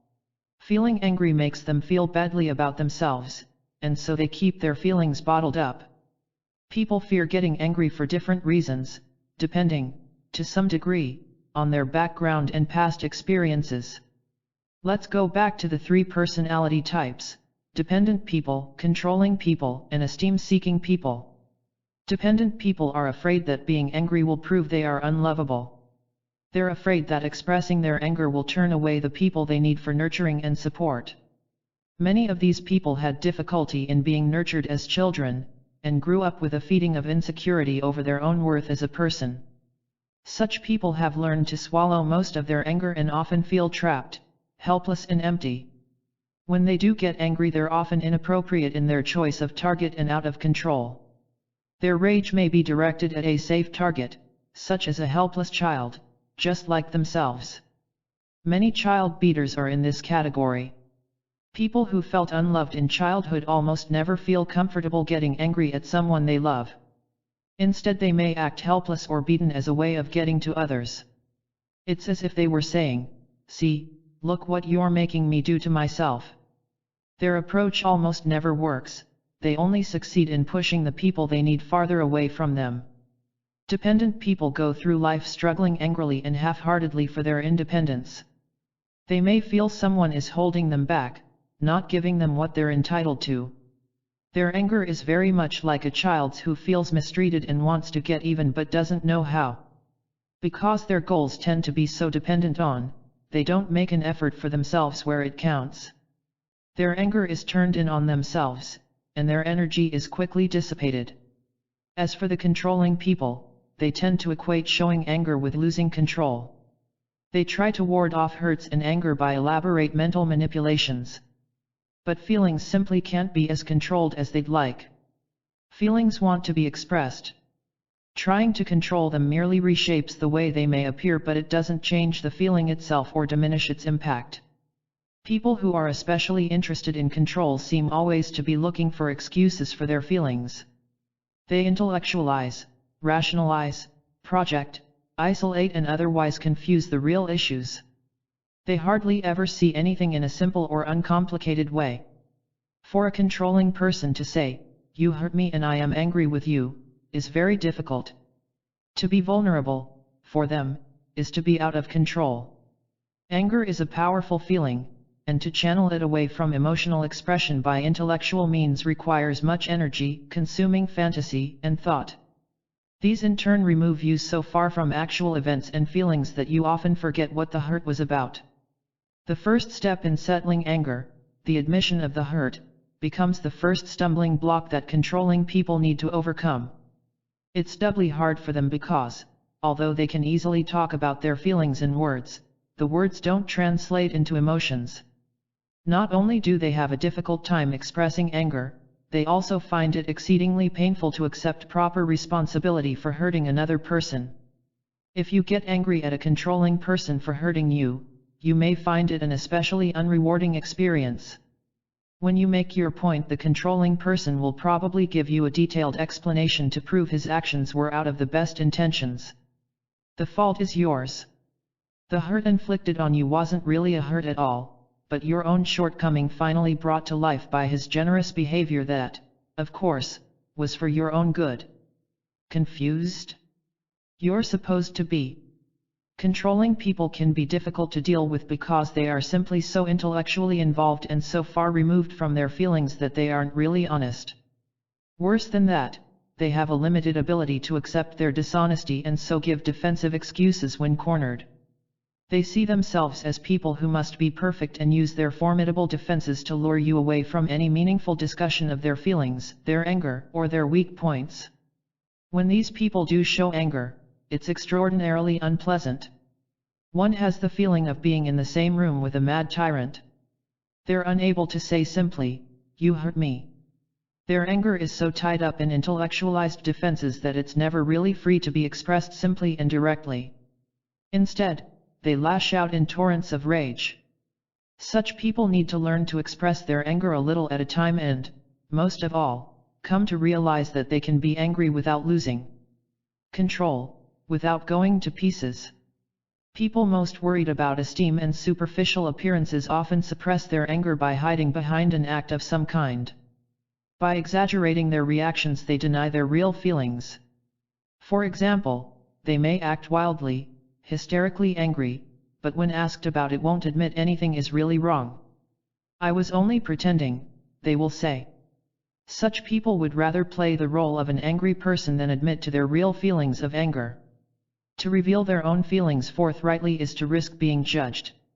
Instead of risking the loss of your respect or admiration, they disguise their anger. Their feelings often manifest themselves as physical complaints. Everyone is familiar, for example, with headaches caused by held in anger. "I've got one of my sick headaches," goes the refrain, instead of, "I'd like to kick your teeth in," which may be closer to the anger felt. By masking real feelings, these physical symptoms spare the person from being judged and rejected for being angry, and hence being dead. Another way these people handle anger is to split off any angry outbursts from themselves as if it didn't belong to them at all. Later they may conveniently forget the outburst and refuse to accept the anger as their own. The problem with managing anger this way is that it uses up so much energy, wears you out, and the anger is never really directed at those who caused it. The people who are to blame aren't even put on notice that they've been hurtful. The injured person hasn't directly defended or expressed himself, and so there's no relief from the cycle of hurt and anger. These three personality types as they relate to the feeling of anger have been discussed in some detail because each of us is our own unique mixture of all three. Everyone shares some defenses in common with all three types, but in widely varying degree. Some of us have large reservoirs of anger that require all our energy to handle. Such a backlog of unresolved feelings needs to be decreased to levels where we begin to have energy available for investing in the world outside. It's difficult to react to the world in a fairly easy, outgoing manner if you continually feel anxious that you are going to lose control and blow up. When you're filled with negative feelings, you may be ready to do battle at the drop of a hat, not to mention a word or a look. Some days are like that for everyone, of course. There are days when something goes wrong that's hard to identify, and so we go through the day being irritable and snippy, looking for people to get into arguments with and being generally unpleasant. But to live one's whole life this way is intolerable. In the traditional forms of psychotherapy, people with such long-standing painful feelings are led back into their pasts to uncover the source of the original pain and then come to terms with it. The theory is that the person, now older and wiser and having the perspective of many years' growth and much suffering, will be able to view the old pain with a new distance and accuracy, and so be better able to put away his old defensive devices for dealing with that pain. This method doesn't always work so simply and neatly in practice. Just to grow up is to gain a new perspective on past hurts, successes, loves and hates, so we can see the present more in keeping with what is and less with what was. The best way to change one's perspective on the past is to deal honestly with the feelings of the present and to resolve those feelings as completely as possible as they occur. If you're angry, show it. Don't take refuge in a headache. Don't pretend you're above such feelings. And don't try to ignore them and bury them in the past. Every therapeutic process takes place in the present, whether or not the events being discussed are from the present or the past.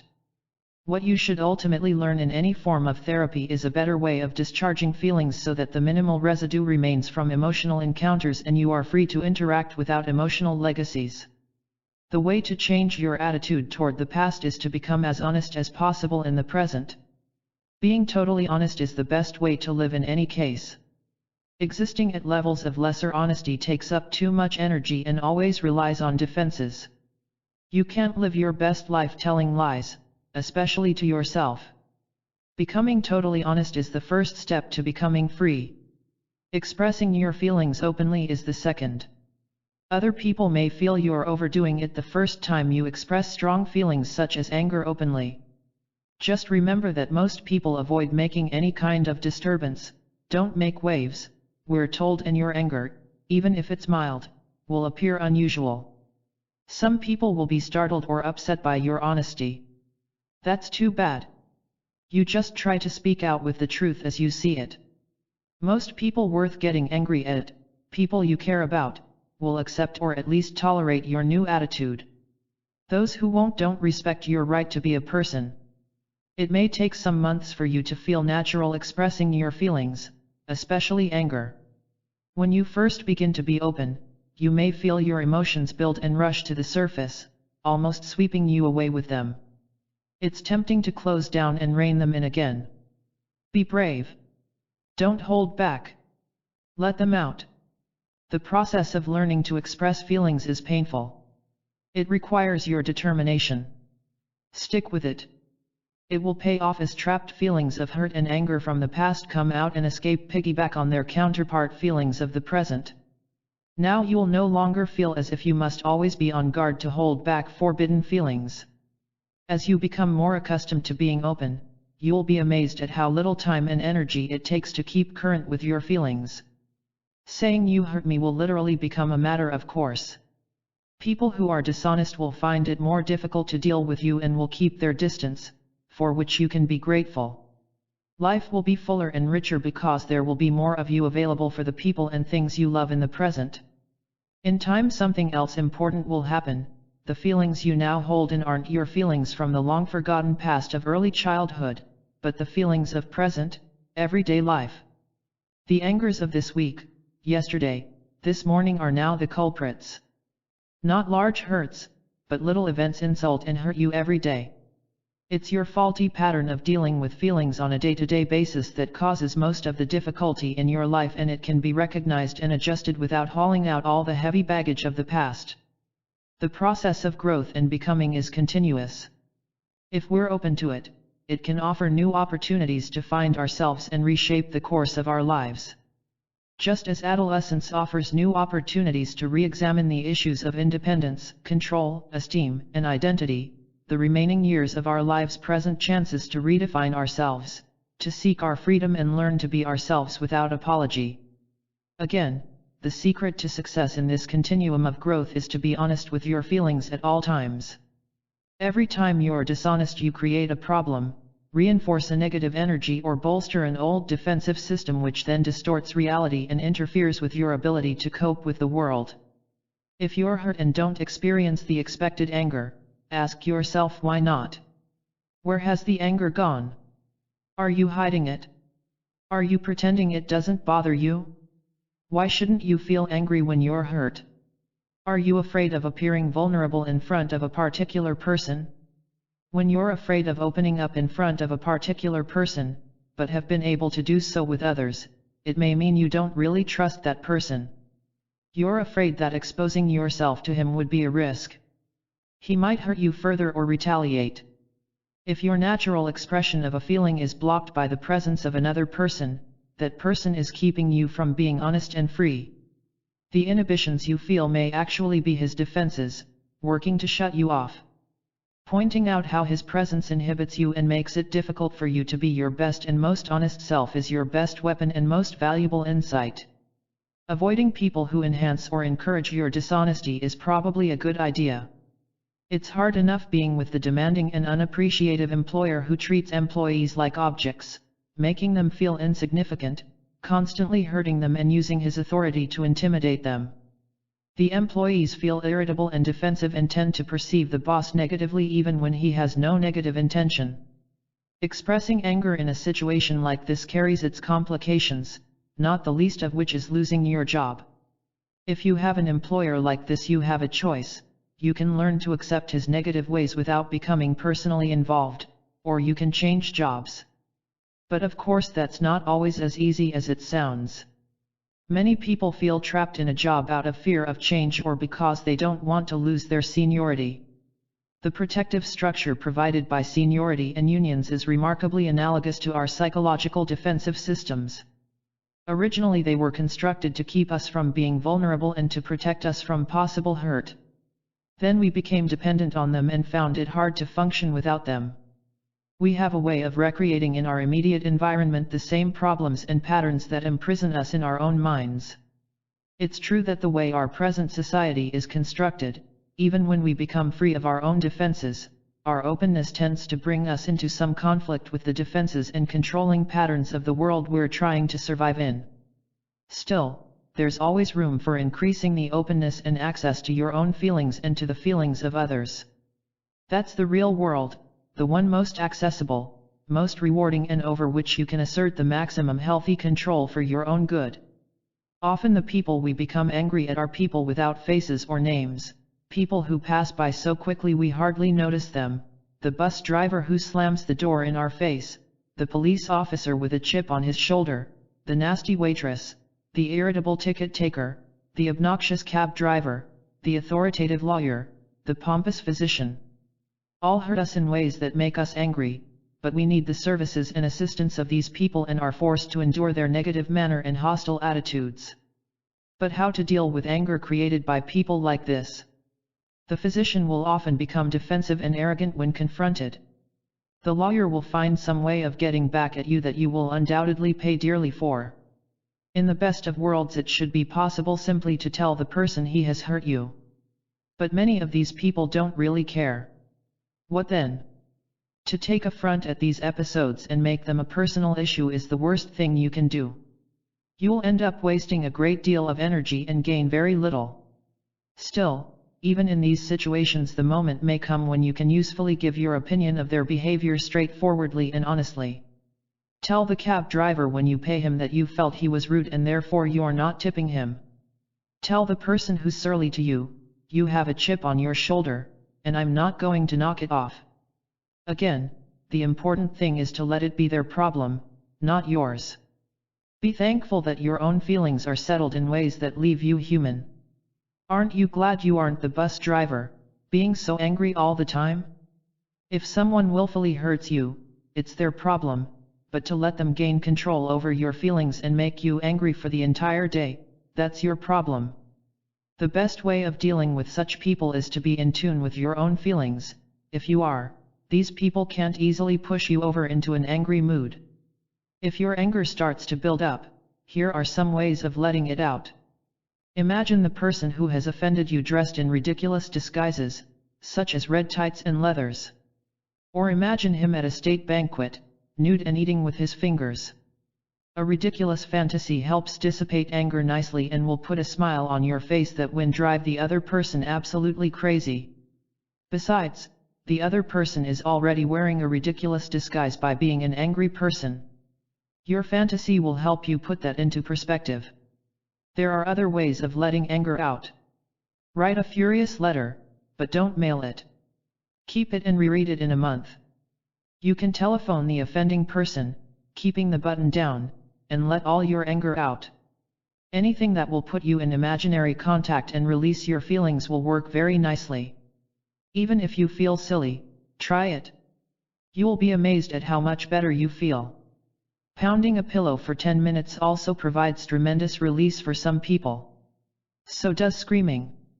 But be careful, these devices can become ends in themselves and should only be used as a substitute for the real thing when the actual person is unavailable or you haven't yet worked up the courage and ability to confront him directly. Also take time to recognize the physical ways you feel anger. Everyone has a special different place for feeling anger. Some people get a tight feeling in the neck, others get a burning sensation. Think about where you feel anger and take notice of it. It's your signal to do something to let that anger out. Letting anger out as you feel it makes all the difference in the world. Chapter 5, Guilt. Guilt is the feeling of being unworthy, bad, evil, remorseful, self-blaming, self-hating. Guilt is the result of holding anger in so long that it turns against you. Guilt is a complicated feeling, and just as people are hurt by different acts, they also feel guilty in different ways. People who feel guilty punish other people by their presence alone. They tend to reinforce the negative side of the world and ignore the positive. They are joyless. They don't feel worthy to accept what others give, and so they don't feel fulfilled themselves and can't give back. Although guilty people may not be able to feel or admit to their anger, there is an angry quality to their outlook that makes other people feel rejected and drained. They seem to wallow in their negative feelings as a way of punishing themselves. Since most of us feel guilty about something in our lives, the guilt-ridden person also reminds us of unpleasant feelings we'd prefer to forget. Guilty people invite rejection and hurt by refusing offers of help and friendship. It's as if they feel better when other people treat them badly. Like the angry person, the person who suffers from guilt has a hard time directing his feelings toward the source of his long-held anger. He lashes out indiscriminately, and finds himself in a position difficult to defend. Imagine how foolish, unlovable, and unworthy such a person feels when he kicks the family cat, screams at his children, or slams the door on a total stranger to relieve his frustrations. The resulting guilt comes not only from realizing that his reaction has been inappropriate, but also unnecessarily hurtful. He feels as cruel as the person who originally injured him. He begins to doubt his worth and to turn his anger inward, reinforcing his feelings of guilt. As we've seen in the previous chapter, when anger is held inside, it festers and expands until it becomes a person's entire inner world. Unexpressed, it often takes the form of angry fantasies and dreams. Almost everyone has experienced this. Someone hurts you and circumstances, or your own reluctance, prevent you from telling him. You feel used and taken advantage of. In your mind's eye you see your tormentor and seethe with anger. While walking down the street you become so absorbed in your anger and in imaginary ways of getting even that you take the wrong turn. You begin to relive the scenes of your injury, and in your imagination you retaliate with a vengeance. Perhaps you humiliate your victim in the presence of others and embarrass him by cruelly pointing out his faults. Or you imagine yourself making a phone call to a powerful friend whom you instruct to fire the person, or to dress him down for injuring you, you who are such an important friend of his powerful employer. Or it's early morning. Your tormentor is tied to a post. He refuses the blindfold. Good, you'll watch him eye to eye.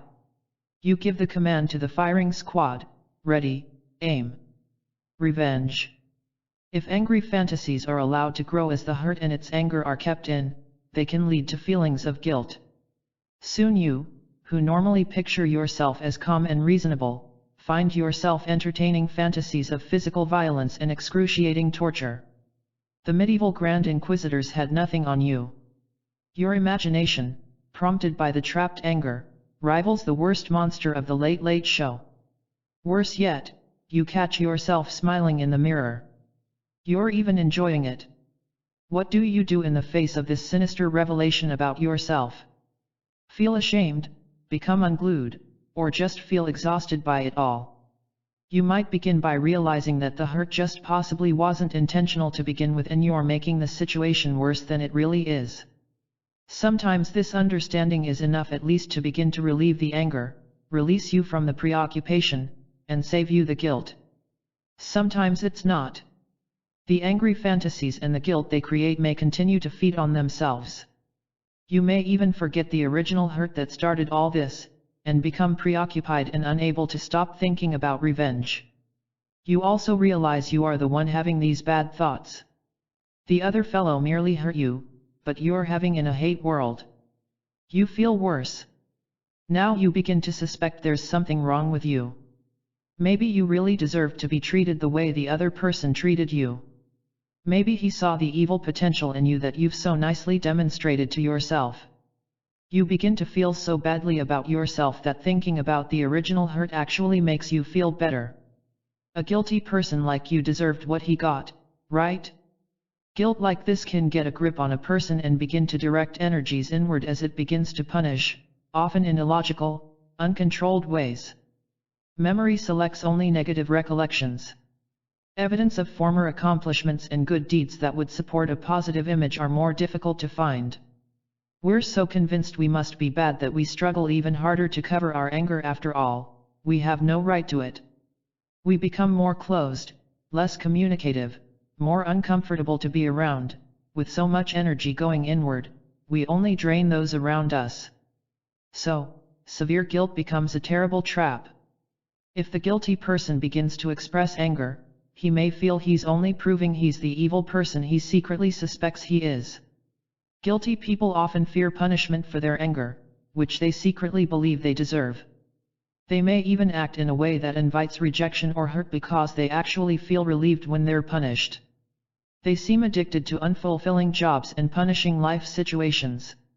It's no wonder. The constant external torment at least spares them the burden of self-punishment. It is a tortured way to live. The way out of such guilt isn't easy. You need to look at the reasons you weren't able to express your anger in the first place.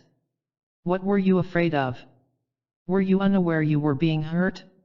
Did you fear rejection by the person who hurt you?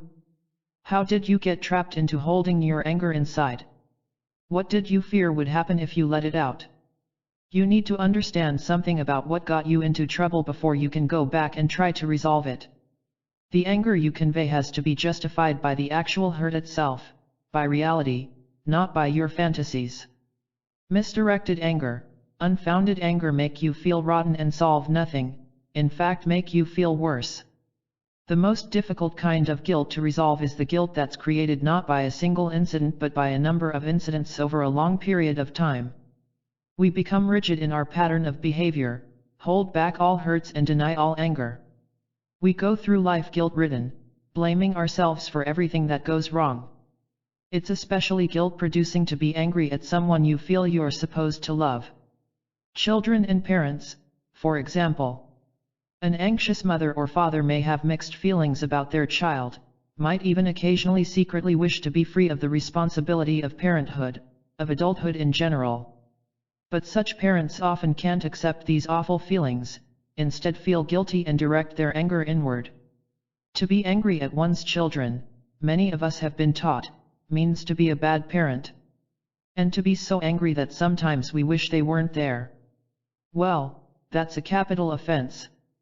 But the thought isn't father to the act, and it's acts, not thoughts or feelings that are subject to outside rational punishment. Actually, we all feel angry at our children from time to time. Trouble comes when we're angry at our children and try to pretend we're not. That often makes for insincere compensatory displays of affection, born less from real affection than out of guilt. The children feel there's something wrong but are confused and naturally reluctant to show their true feelings. We parents have disguised our anger so well in our giving, and our children are so hungry for it that they feel it's wrong even to think their wonderful parents are insincere. Their needs cause them to distort their perception. They need loving parents so they perceive their parents as loving. Almost. They're also pretty smart. All this makes for unhealthy orientation to the world for a young child who begins to let his needs shape his reality. And the overdose of giving makes growing up harder for the parent, who may now feel committed to supporting his image as a giving parent and so gives to support his own disguise, not because he feels it and wants to. This parent may see the child as a stumbling block to his or her own growth and development. The real stumbling block, though, is the parent. Afraid to grow, he or she uses the child as an excuse, but covers it up. We should be in the business of uncovering. Parents like this often undermine any uncovering of anger by the children, especially at the parents. If your child says, "I hate you," as children frequently do even over trivial matters, and if you're insecure about your own anger toward the child, you may say, "Don't ever say a thing like that. How dare you, you hurt my feelings." The child feels guilty and learns that letting out anger is bad, especially at parents. It's also unsafe, he may lose his parents' love. Better to shut up, like the bad little boy or girl he or she must be. And the very angry adult he or she is likely to become if this exchange becomes a pattern between parent and child. Now take it from the other viewpoint, feeling guilty and angry at your parents. We like to think of our parents as all-giving people who will always take us in and accept us. Unfortunately, our expectations of how our parents are or should be aren't always borne out by reality. Parents are simply people who happen to have children. Because they happen to have children doesn't automatically make them more responsible or even loving. It offers an opportunity and a challenge, but it doesn't necessarily build character. In fact, for some people, parenthood erodes what limited emotional reserves they have. Not everyone should be a parent, and not everyone who is a parent can be a good one. The resentment between reluctant parents and their children feeds on each other's disowned anger. Often the product of such a parent becomes an adult who can't deal with his anger. He harbors resentment at his parents, whom he sees as artificial and phony, acting in a giving manner but withholding what the person most needs: love and support. The anger that couldn't be voiced in childhood still seeks expression, and the scene is set for an emerging adult who feels guilty for continuing to harbor anger and resentment. He may even be afraid of doing anything that is strictly for himself, because he feels that in fulfilling his own desires and needs he's in some way voicing anti-parent feelings, which recall his old anger and evoke buried guilt. Breaking out of a pattern like this is difficult, but not nearly as difficult as continuing to live a guilt-ridden life. If you're forced to live in constant fear of hurting your parents' feelings, your life becomes a painful replay of your confused childhood. But confronting your parents face to face does run the risk of producing more bad feelings than it resolves, unless now as an adult you have dropped your defensive attitude and approach the problem in a calm, straightforward manner, not a confrontation nose-to-nose like little kids but a direct and honest exchange like adults.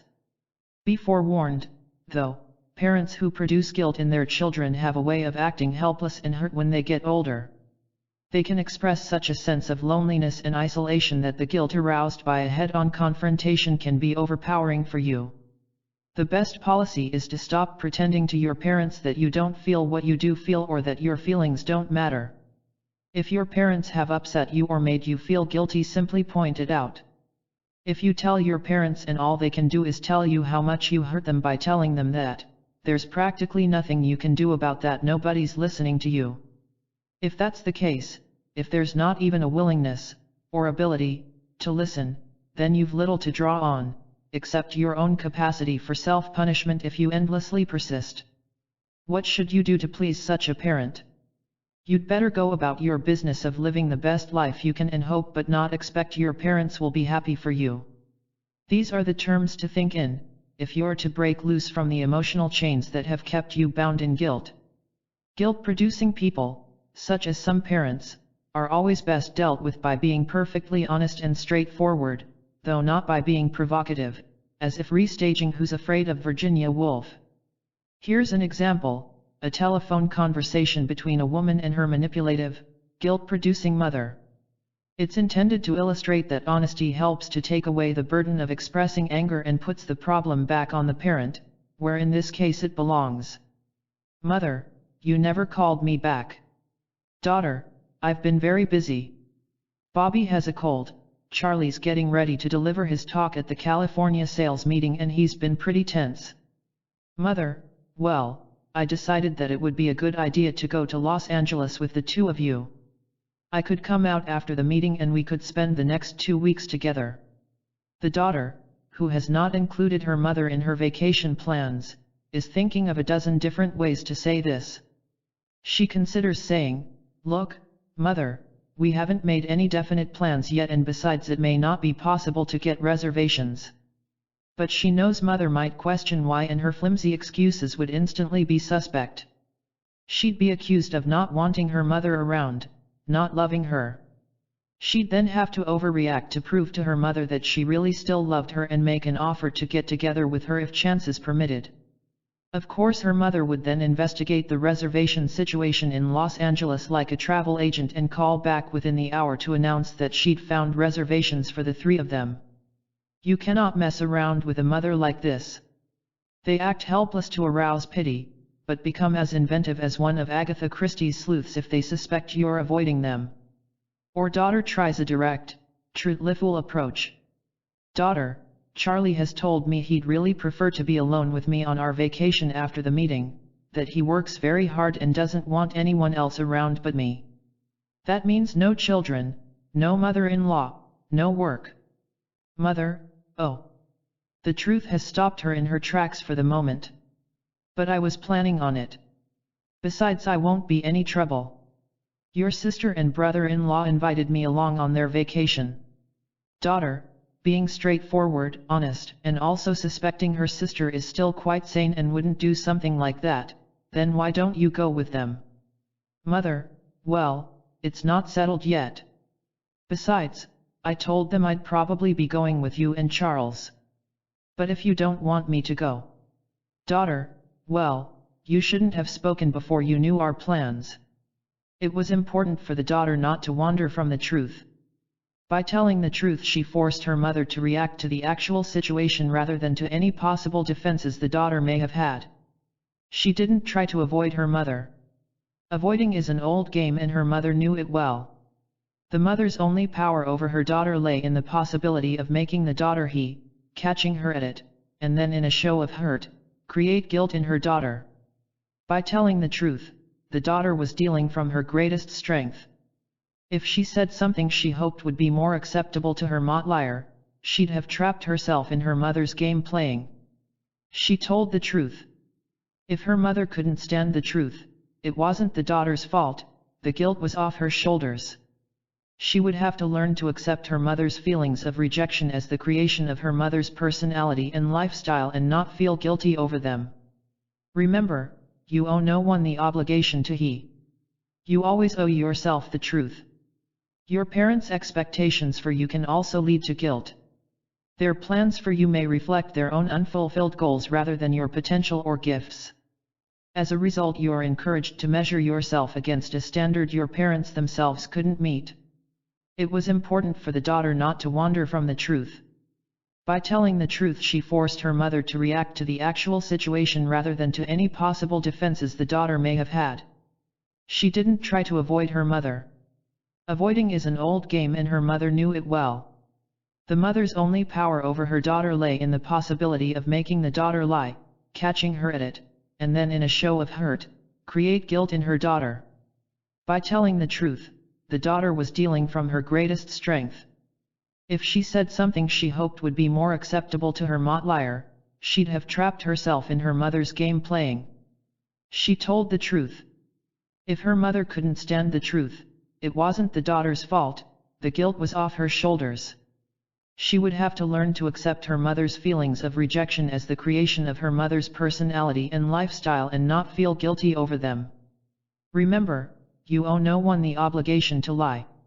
You always owe yourself the truth. Your parents' expectations for you can also lead to guilt. Their plans for you may reflect their own unfulfilled goals rather than your potential or gifts. As a result, you are encouraged to measure yourself against a standard your parents themselves couldn't meet. So you're placed in the tough position of having to please your parents before pleasing yourself.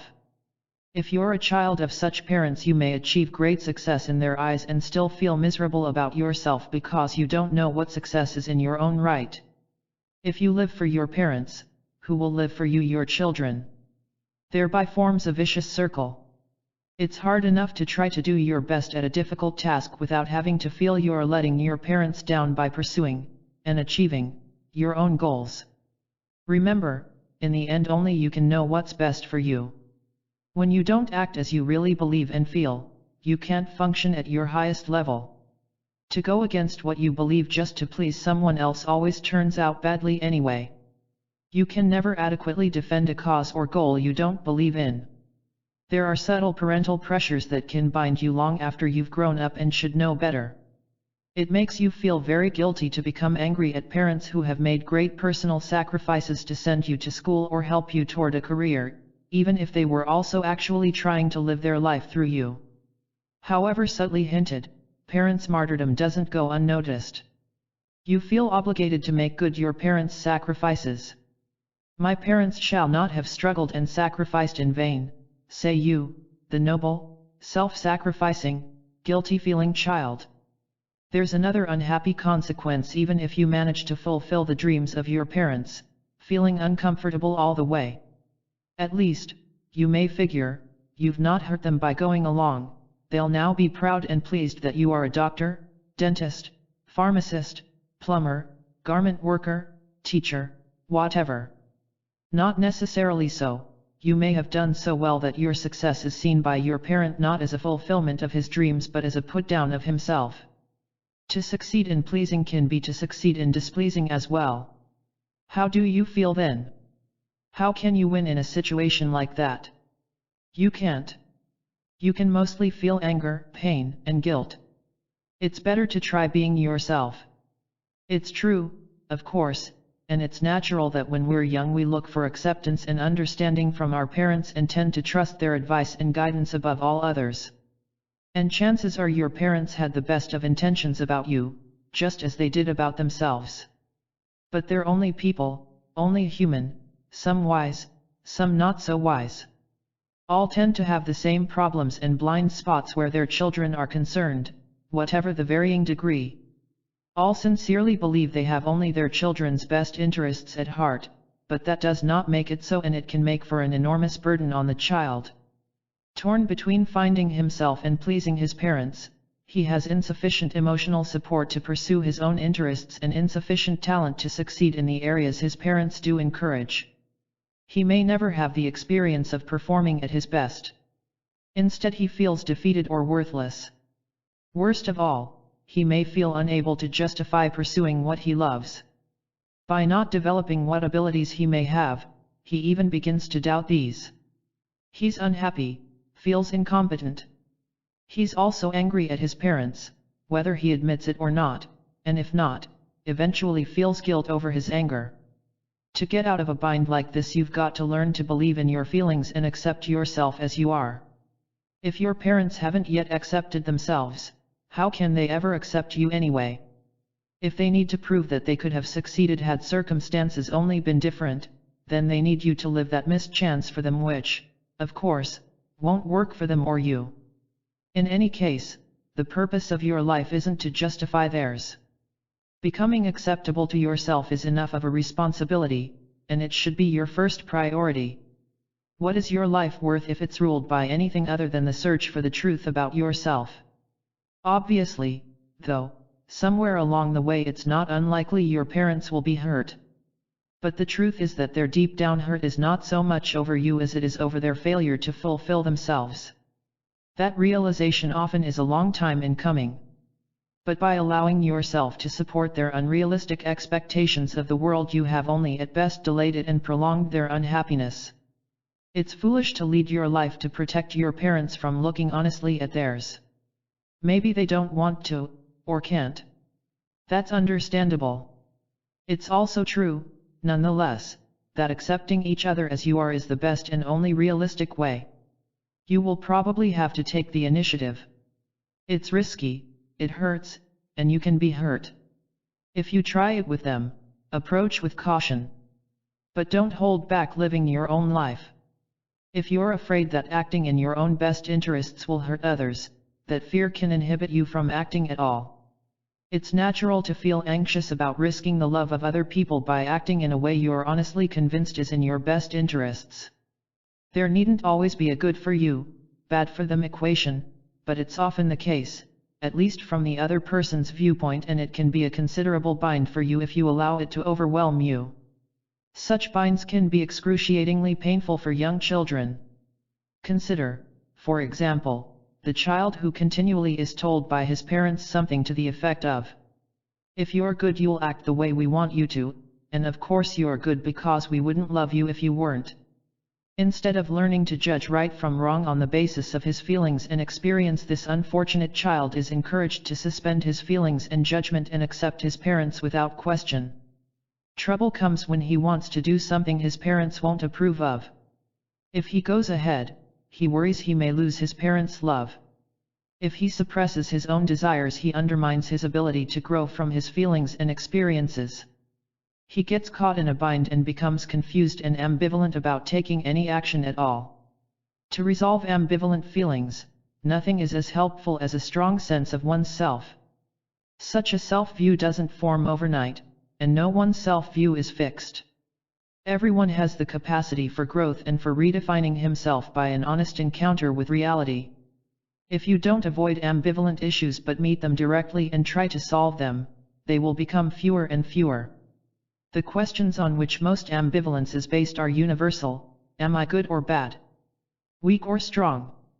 Smart or stupid? Independent or dependent?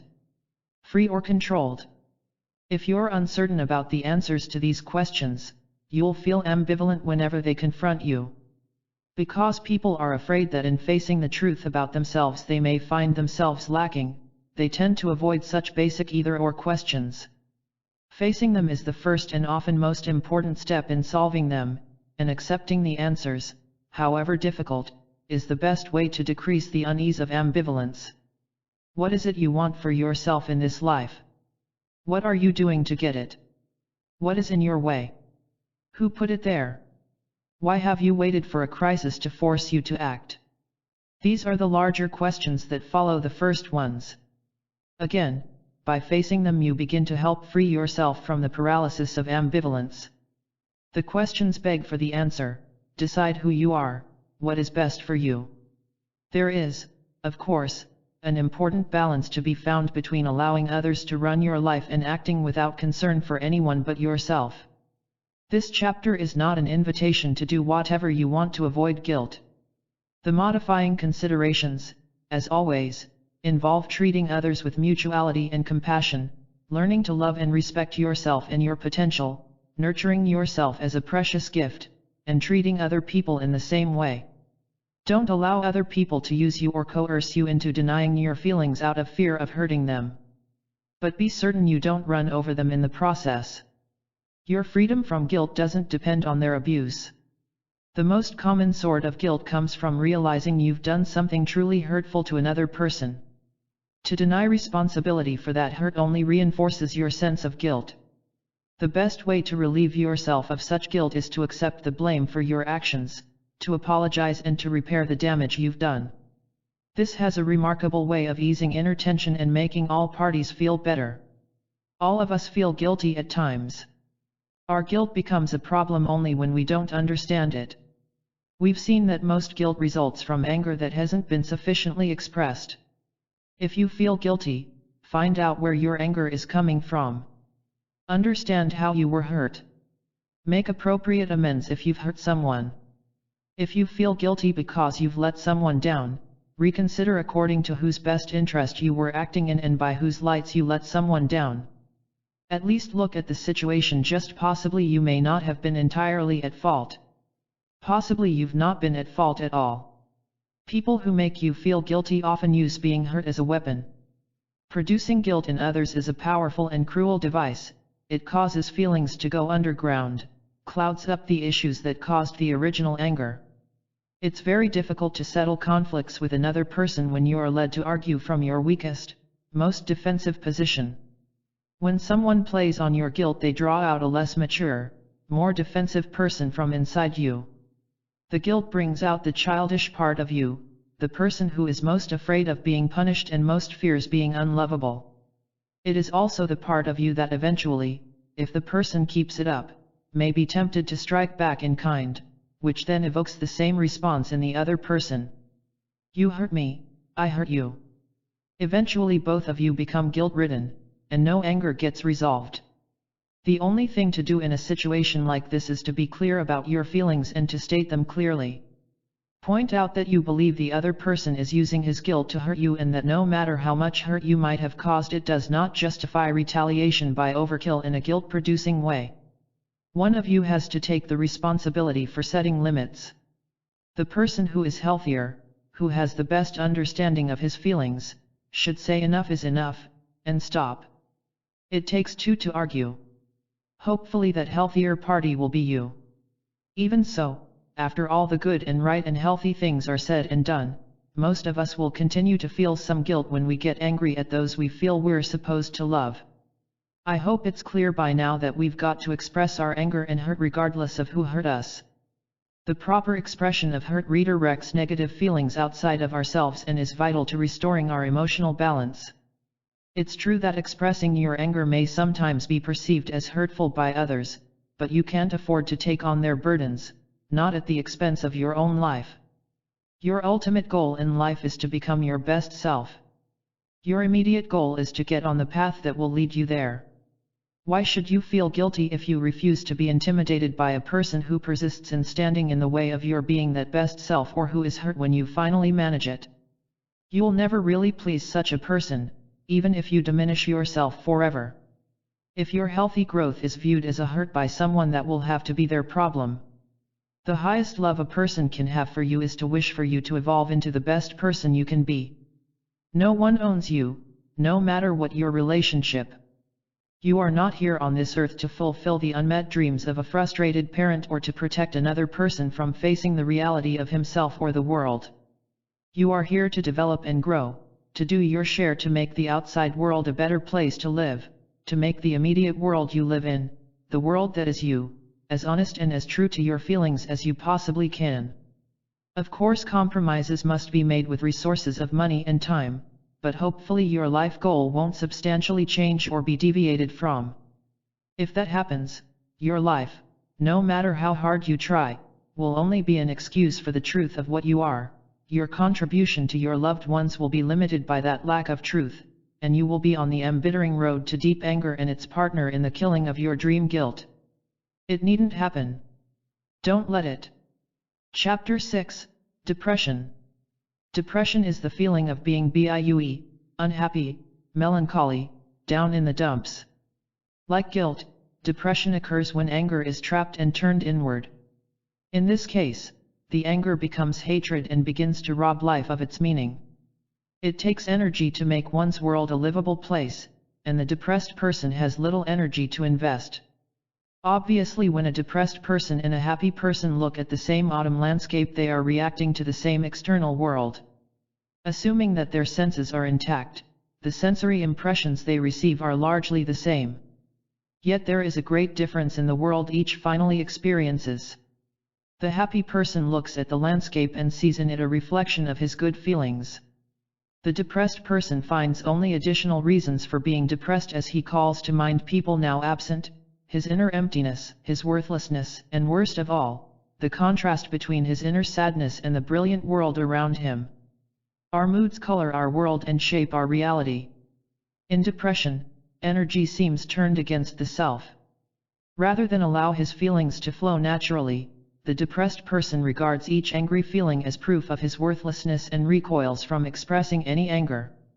Even so, he often appears angry as his overwhelmed defenses let bits of anger leak out here and there. Although depressed people often feel sad, depression differs from sadness. Sadness is the feeling of depletion that follows a hurt or a loss. When people feel sad and ask themselves, "What have I lost?" or "How have I been hurt?" they can usually come up with an answer that makes sense. They can express their anger over their hurt and pain from their loss. Their anger hasn't been buried, and if the hurt is set straight, their sadness usually disappears. When people are sad for a long time, without understanding what their sadness means, they often lose touch with the event that caused the sadness. Depression is the result. Their sadness just stays there, fed by a deep reservoir of anger and hatred. They feel worthless. Depressed people are always struggling to hold back their anger, and this very act of holding back depletes them further and can make them feel sick. Even though sadness and depression may sometimes feel the same at a given moment, they are not. The sadness of everyday life dissipates. The sadness in depression, on the other hand, is trapped. Left alone, it grows. Ordinary sadness passes with changes in fortune. Depression does not. Sadness is a passing phase in the natural flow of feelings. Depression is a disruption of the flow of feelings. To understand a particular depression, you need to know the real feelings involved. Does the sadness seem reasonable compared to what's been lost, or is it blown out of proportion? If the depressive feelings fit the loss, you can often set yourself straight by identifying the loss, releasing the anger, and making appropriate amends when necessary. This is straightforward depression, the kind that responds well to talking out with friends or simply sitting down and quietly putting your feelings together with the events that caused them. Unfortunately, most depression isn't so clear-cut. Pointing out the events that caused the original hurt is seldom enough to reverse a severe depression. When you turn anger against yourself, self-hatred builds out of proportion to reality, causing you to be defensively secretive. Such guardedness isn't always totally bad. It's a sign that a person at least recognizes that there's something wrong and may be able to take steps to correct it. Such depressed people often appear to improve in silence. In concealing their thoughts from you, they also guard the progress of their recovery. Their defensiveness often makes them inaccessible to words. Severely depressed people can sometimes be reached by working with their guilt feelings, since guilt is often the most accessible of their feelings. In a hospital experiment, a number of depressed patients were sent to occupational therapy 8 hours a day, 5 days a week. Each patient was given a large bowl containing several thousand tiny colored beads, some smaller bowls and a pair of tweezers. The patients were instructed to sort the beads by color and place them in the smaller bowls. It was extremely tedious and could not be completed in a single day. At the end of each day, however, the occupational therapist would examine each patient's work, dump the carefully sorted beads back into the larger bowl, and tell the patient to come back and tackle the job again the next day. Since these patients were not communicative and couldn't be reached by the usual methods of psychotherapy, nothing about the patient's problems was ever discussed. Nonetheless, they showed a marked improvement. The method apparently worked because in some way these patients felt they were being punished for their wrongdoing and were being allowed to make restitution for their evil ways. They were given an opportunity to work off their feelings of guilt by turning their anger away from themselves and directing it at a safe target. In the process, their depression gradually lifted. The need for punishment in depression, at least the chance to undo the harm that some depressed people believe they've done to others, seems an important part of the cure. Often when severely depressed patients start to get better, they voluntarily take on such menial jobs as scrubbing latrines and floors. This sort of behavior, in or out of a hospital, seems to provide a working combination of self-punishment and directing anger and energy in an acceptable way outward both at the same time. In fact, directing energy outward is the first step in breaking the self-perpetuating cycle of depression. A person who feels depressed may have little inclination to get out and just do something. It takes an enormous amount of energy to be depressed. The best start may be solitary activities such as drawing, sewing, gardening, do-it-yourself repairing, cleaning cellars and attics and closets. All these offer a channel outside oneself without the pressure of socializing. Sometimes reconstructing a diary is helpful to sort out the events that have led to the present difficulty. Also helpful is to make a schedule of daily activities and trying to stick with it so that each day has a chance to provide something positive and rewarding. You don't have to be on top of the world to manage routine chores, and they may help you get off the bottom. Everyone has had feelings of sadness, and most of us have felt depressed at one time or another in our lives. To be depressed is to feel lifeless, inhibited and drained. Bodily functions are slowed down. Depressed people frequently develop constipation and have sleep disturbances. They characteristically wake early in the morning and can't go back to sleep again. They also find falling asleep difficult and are restless and easily awakened. What sleep they do get is not refreshing. Disturbing dreams in which trapped feelings seek expression often interrupt their sleep. The depressed person appears harried, worried, desperate to contain his anger and self-hate. To tolerate this state for long is exhausting. Defenses wear down, and in the worst cases energy stops flowing outward at all. When people feel helpless to contain their rage and believe that things won't improve, they may turn their anger against themselves in one final attempt to end their pain, either as a cry for help or as a real attempt to end their life. But a depression isn't always without its positive side. Even though a depression is painful to endure, it also can lower defenses that have been too rigid or too obscuring and permit a person a clearer, less distorted view of himself. During a depression, people frequently begin to understand themselves for the first time and may be put in touch with other self-revealing feelings. In depression, a person has a sense of having lost something very important that he was previously unaware of. He may feel that he has lost so much already that he has nothing more to lose by being honest with himself and re-examining what he thinks is important in his life. A depression, if accompanied by this kind of new awareness, may be the turning point for someone who previously has been poorly organized and not able to find direction. The collapse of the defenses can help a person to reshape his life, to find the courage to challenge what he thought was so important before. If what I had was supposed to be so important to me, why wasn't I happy? He may realize there is still time to change. Many people finally stop taking life for granted after overcoming a depression. Becoming depressed is hardly recommended as the ideal way for finding out what you're really like, but to ignore the realities about yourself that are revealed when your defenses are down is to miss a valuable opportunity to grow. Worse, the old anger over loss stays trapped, unsolved, and all your suffering has been for nothing. There is, after all, no inherent virtue in pain. It needs to be used. Unsolved depressive feelings can begin to interfere with a person's ability to work or live. When the pain is too great, insight is often sought. Help is needed. There are various kinds of treatment available, each with its own merits and drawbacks. The method used depends on the type and severity of the disorder and should be undertaken under the care of a professional. Treatment of depression by psychotherapy involves helping a person release his trapped anger and keep it from building up further. Often the therapist plays the role of a safe person the patient can be angry at without adding to his guilt. Electroshock is a physical form of therapy. It creates a partial amnesia that strengthens the defense of denial by which the depressed person has tried unsuccessfully to contain his anger.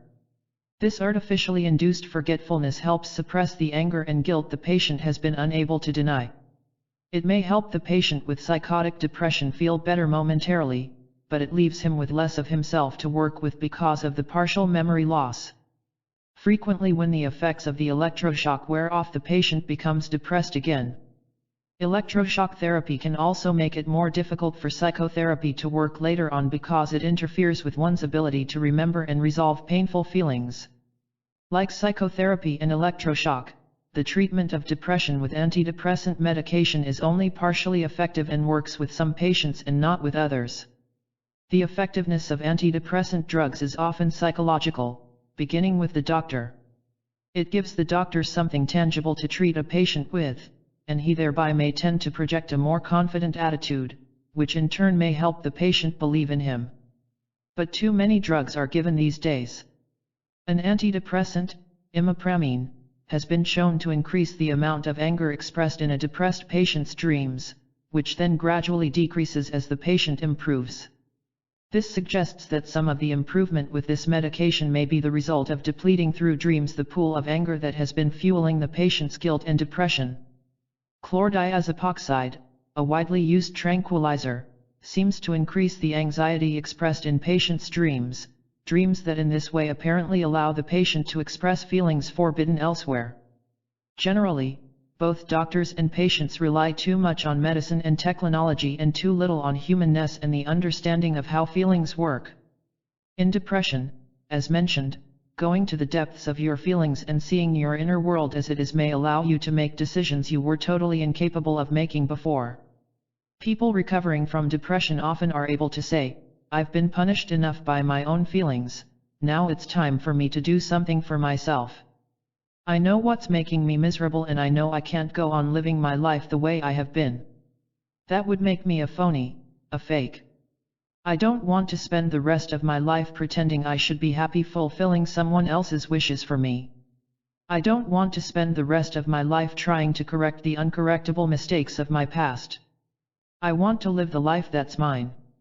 People think thoughts like this all the time but often feel too guilty to take a positive step in their own best interests. Depression can let us see that we're responsible for our own lives and must take charge of fulfilling ourselves. No one is going to do it for us. If we don't take care of ourselves first, we're useless to ourselves and to others. Adolescents often feel depressed, because, as suggested earlier, their views of themselves are constantly changing and they continually suffer lapses in self-esteem. But these lapses can also become the rallying point for growth and for correcting their mistakes, for giving up artificial and childish ways of acting just to be one of the boys, or girls, at the expense of being themselves. In a way, a depression makes us all adolescents again, with all of the potential and opportunity for growing once more. A depression tells us there is something wrong with the way we're dealing with the world, that there is something wrong with the way we are leading our lives. The pain of depression often makes it possible for us to grow again and to give up sacrificing unnecessarily for others. Not being your best self is painful.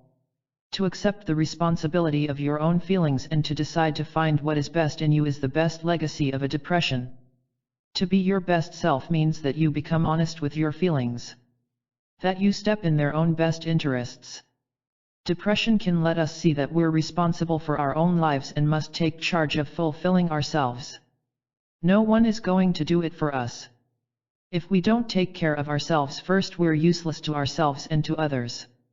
Not being your best self is painful. To accept the responsibility of your own feelings and to decide to find what is best in you is the best legacy of a depression. To be your best self means that you become honest with your feelings. That you give up expectations of being perfect and therefore the need to conceal what you feel, because what you feel is you. Being your best self means that the unique mixture of feelings that is you is the best possible way you can be no matter what those feelings happen to be. It is best to accept a depression as proof that you are real and that you care. Accept that you are basically good even if sometimes you doubt it and, what's more, can offer evidence to back up your opinion.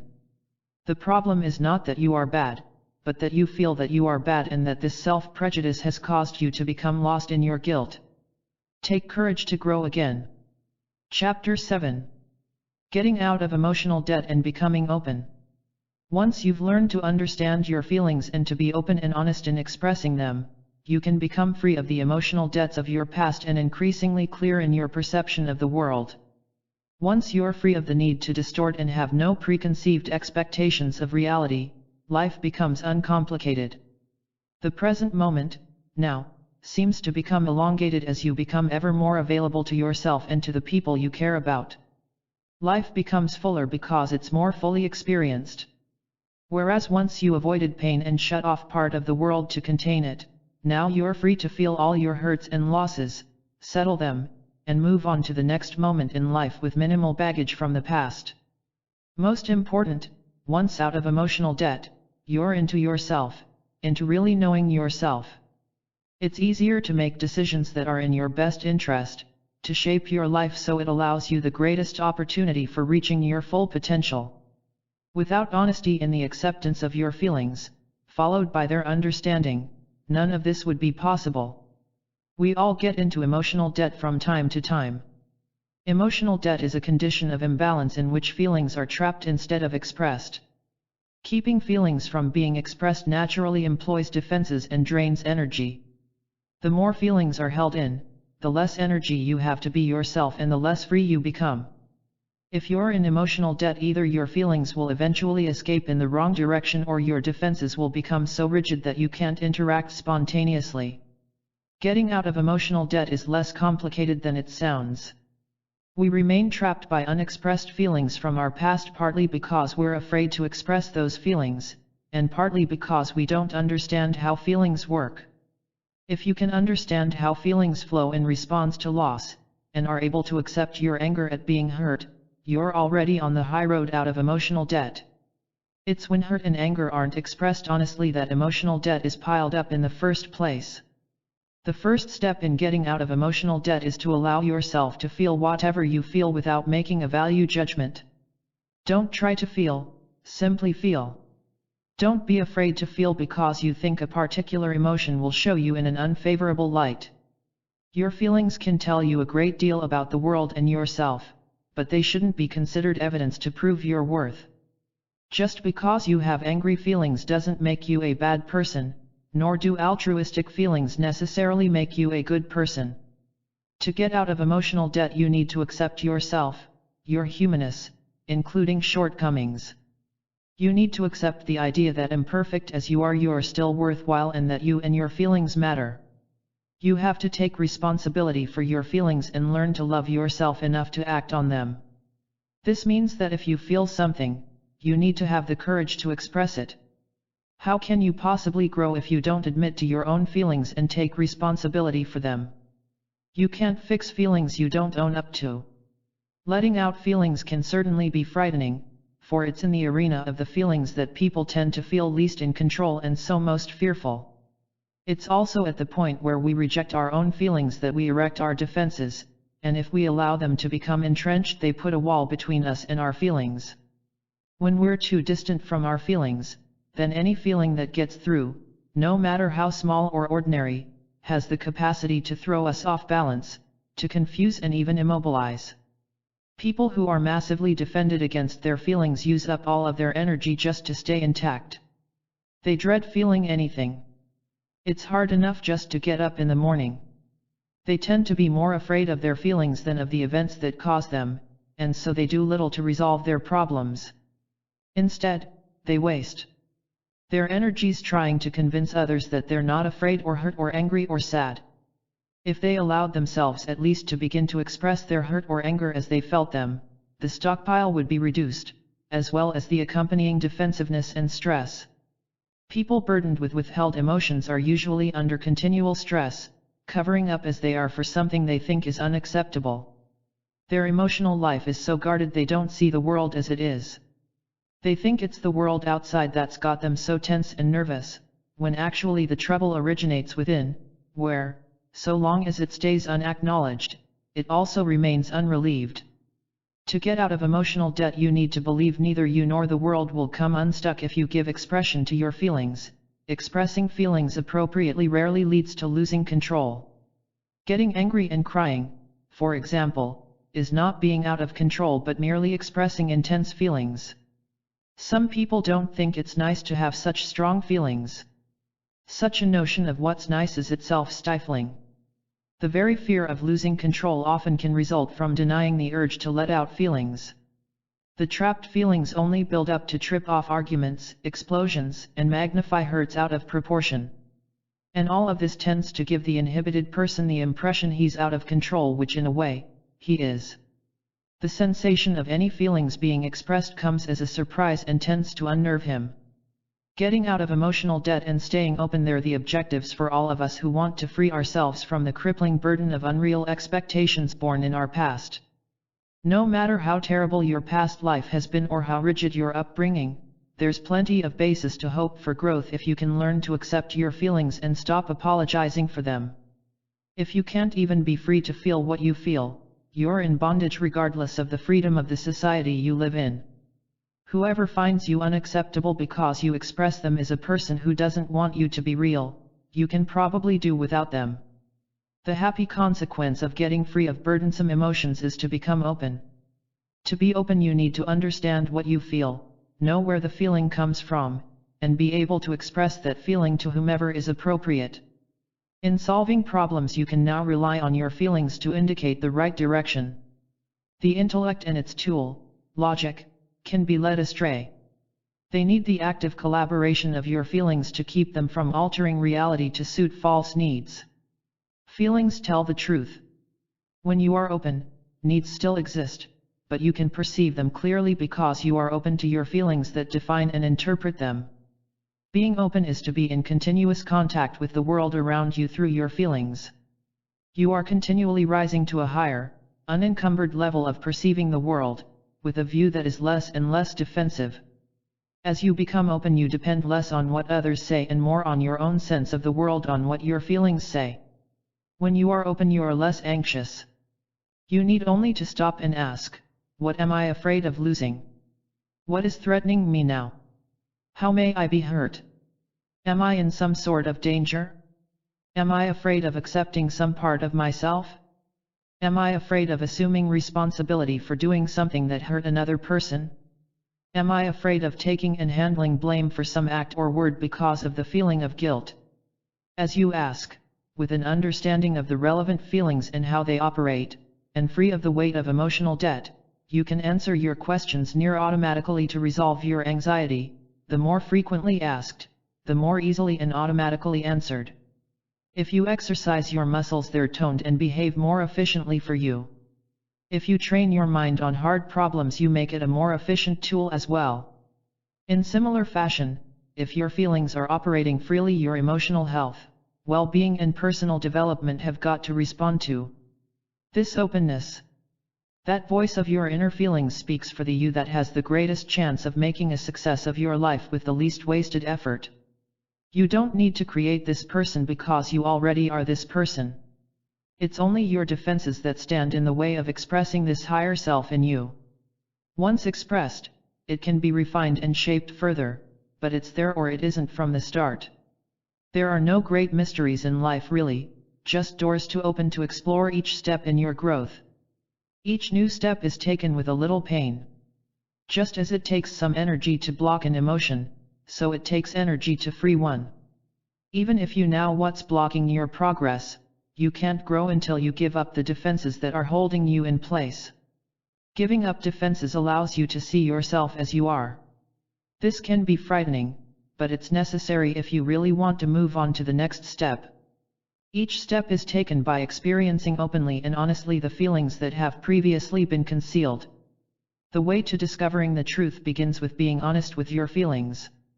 To be honest means to state the highest truth as you see it without apology or defense, without pretense or selectivity.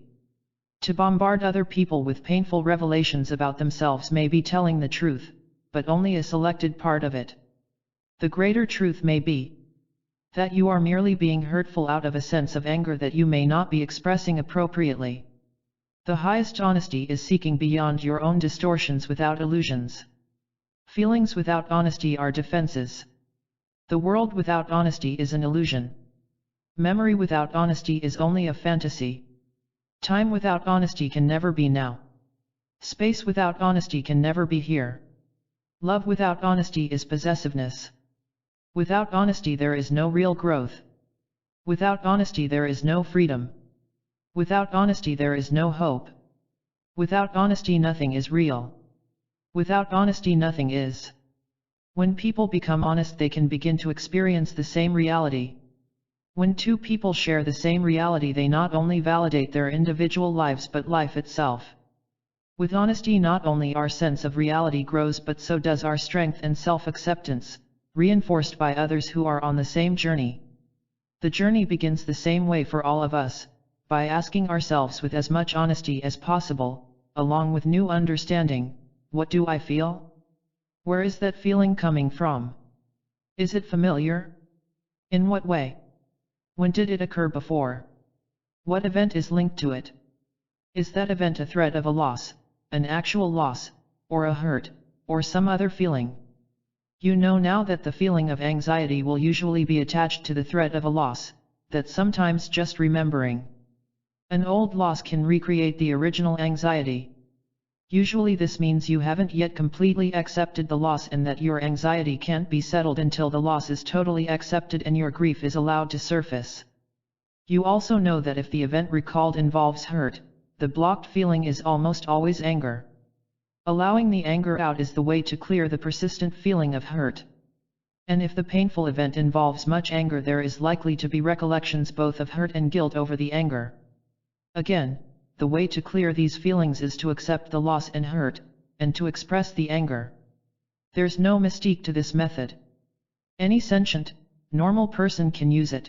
An intelligence quotient is not the determining factor. Indeed, if it were, the majority of us would be in considerable difficulty. How often have you or a friend sat down to figure out a problem, and come up empty, blank? Still as uncomfortable as before? It's only when our feelings, our sixth sense, are allowed play, and when we are able to pay meaningful attention to them, that the discomfort diminishes and we're able to go about our lives with renewed efficiency and pleasure. When we're emotionally uncomfortable, we're least likely to function at our best, regardless of our intelligence. None of this, of course, is to suggest a kind of anti-intellectual mindlessness. It is to re-emphasize that thinking a problem through without feeling it through is to reach at best a partial, temporary, and superficial solution. It's a matter of what works. As you become open, you also become much more aware of your so-called intuition. You can sense more about other people because you can receive what comes from them to you without distorting it with your defenses. See for yourself how this can work by trying the following exercise. Sit quietly for 5 minutes alone in a room with your eyes closed and clear your mind of previous images and thoughts. Let it go blank. Concentrate on the images behind your eyes. Arrange to have a second person enter the room without speaking. Open your eyes. You will experience a sense of the other person perceiving his presence as a subtle change in your feelings. Such a perception occurs every time two people meet, whether or not they notice it. It results from the interaction of the energies of the two people, each with its own particular force and quality. You may notice a vague sense of warmth or coldness, of power or vulnerability. The change you perceive is the emotional aura of the other person. It varies and changes in a person just as his feelings do. A person's aura tells something important about him. There's nothing especially new about this phenomenon. Everybody has, for example, felt threatened at some point by the mere presence of a menacing person, even when he says nothing. There's nothing especially mystical in this. We're talking about the equipment that's within every human being. It doesn't depend on occult training to perceive it. It depends on you, developing toward your fullest potential as a feeling and therefore knowing person. If you practice sensing this way, you can learn to develop your perception and intuition to a high degree of consciousness. When you learn to sense things in others, you will also learn to sense more in yourself. Feelings you were formerly unaware of are lowered. Once you learn to be at this place where intellect and feelings meet, you can enjoy the constant interplay of the two. It becomes easier for you to tell what is real. Your skill at this, as at any other art, improves and sharpens with practice. When you learn to sense in this way, you will be in touch with a new source of wisdom, the truth of your own experience, which is now made available to you. You become a reliable instrument by which to measure the input from the outside world. When something makes you feel uncertain, you're probably right to feel so and need only say, "I'm not sure," and ask somebody for an explanation or for further time to consider whatever the situation or statement is. If what somebody says sounds to you like an excuse, a defense, or doesn't feel real or honest, say so and say it directly. If another person is pressuring you into something, tell him so. You'll likely get a good or at least a real response from him because your interpretation of his behavior is accurate and he'll know it, whether he wants to admit it or not. You give him feedback, let him know realistically the effect of his behavior on you and open the way for a dialogue, beginning with your asking questions about why he's pressuring you, why he won't let you go at your own pace, a perception you've managed because you are open to his feelings and to yours. You don't need to prove what you feel. You only need to know what you feel and to communicate it. It's almost always self-defeating to conceal the truth of what you experience from yourself. A person who thinks there are things he shouldn't talk about or feel would do well to re-examine why he is so guarded. People are supposed to talk about feelings. It's bad enough to have a conversation with somebody who can't or won't let through what he feels about you. If you're both in the avoidance business, the exchange becomes artificial and stilted. You might as well punch it out on a computer card. The trouble is, these unspoken feelings generally surface in some form at some other and less appropriate time anyway, causing great mischief, confusion, and probably further defensiveness. When you're open, your feelings direct and inform your mental process. They quickly alert you to a situation that doesn't feel right. It's then that you need to slow down and ask, "What's wrong here?" If possible, it's helpful to share your reaction with somebody else. You're not perfect, or infallible, but if you've managed through understanding to become open, you've got a very reasonable basis for believing more often than not that your view is a clear one. When you're open and alert, each person, each impression makes its full and unique impact on your experience and consciousness.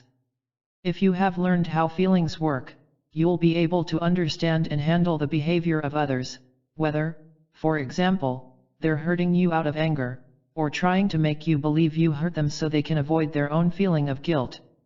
Being open also means your sexual energy is freely available to you. For the average person, this is surely vital. Most of us can't exist at the exalted level of sex sublimated in great works that has been ascribed to some great artists. The problems that get in the way of expressing and enjoying sexuality are rarely specifically sexual, they're all the problems with expressing feelings that have already been discussed. If you feel good about yourself as a person, if you're open and free with your feelings, you should have little difficulty enjoying a full sexual life. Problems in technique are generally minor. Few things improve your sexual performance and ability to enjoy sex as much as improving the way you feel about yourself. This book has tried to help you answer some fundamental questions in your life. Who are you? How did you get that way? Where are you going? The road to each person's highest self is paved by feelings honestly perceived and straightforwardly expressed. Each of us must try to create the best life we can imagine for ourselves by tying together the most promising pieces of our past with our best sense of our present and future. Only you know your dream for yourself. Only you can make it happen. Only you know the person inside you. Your goal is to let him or her out. To get to that goal, you will have to become as open and honest about your feelings as you possibly can, letting them flow, taking responsibility for them, for your life. They are the best, most direct way to discovering the true and real person inside you. Along the way, you will find yourself becoming free of emotional debt to the past. You will be able to be yourself without exaggeration or apology. You will, in the best sense, have arrived. Afterward. A person who does not understand the feelings beneath his actions doesn't really understand himself at all. He spends his life trapped in a world full of dark comers where silent forces out of his control influence his actions and direct him. Our feelings define reality for us more directly and more completely than anything else. Our feelings define time for us. A loss in the future is perceived as fear. A loss in the present is felt as pain. A loss in the past is experienced as anger. Our feelings center the world and make it accessible to us. Without feelings, the world is remote.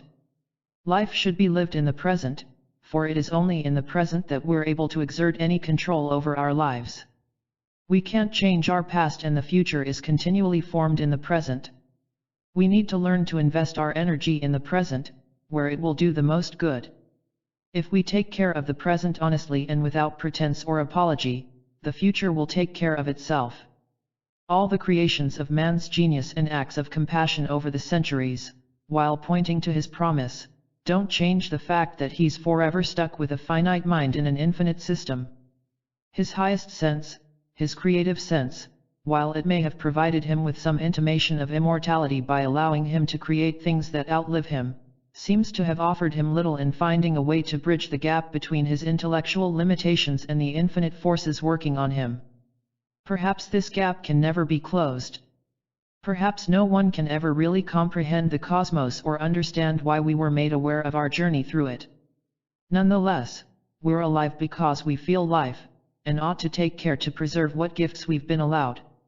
If we can't comprehend the greater world, we can focus our attention on the world within, the world of feelings, and establish an order and understanding there.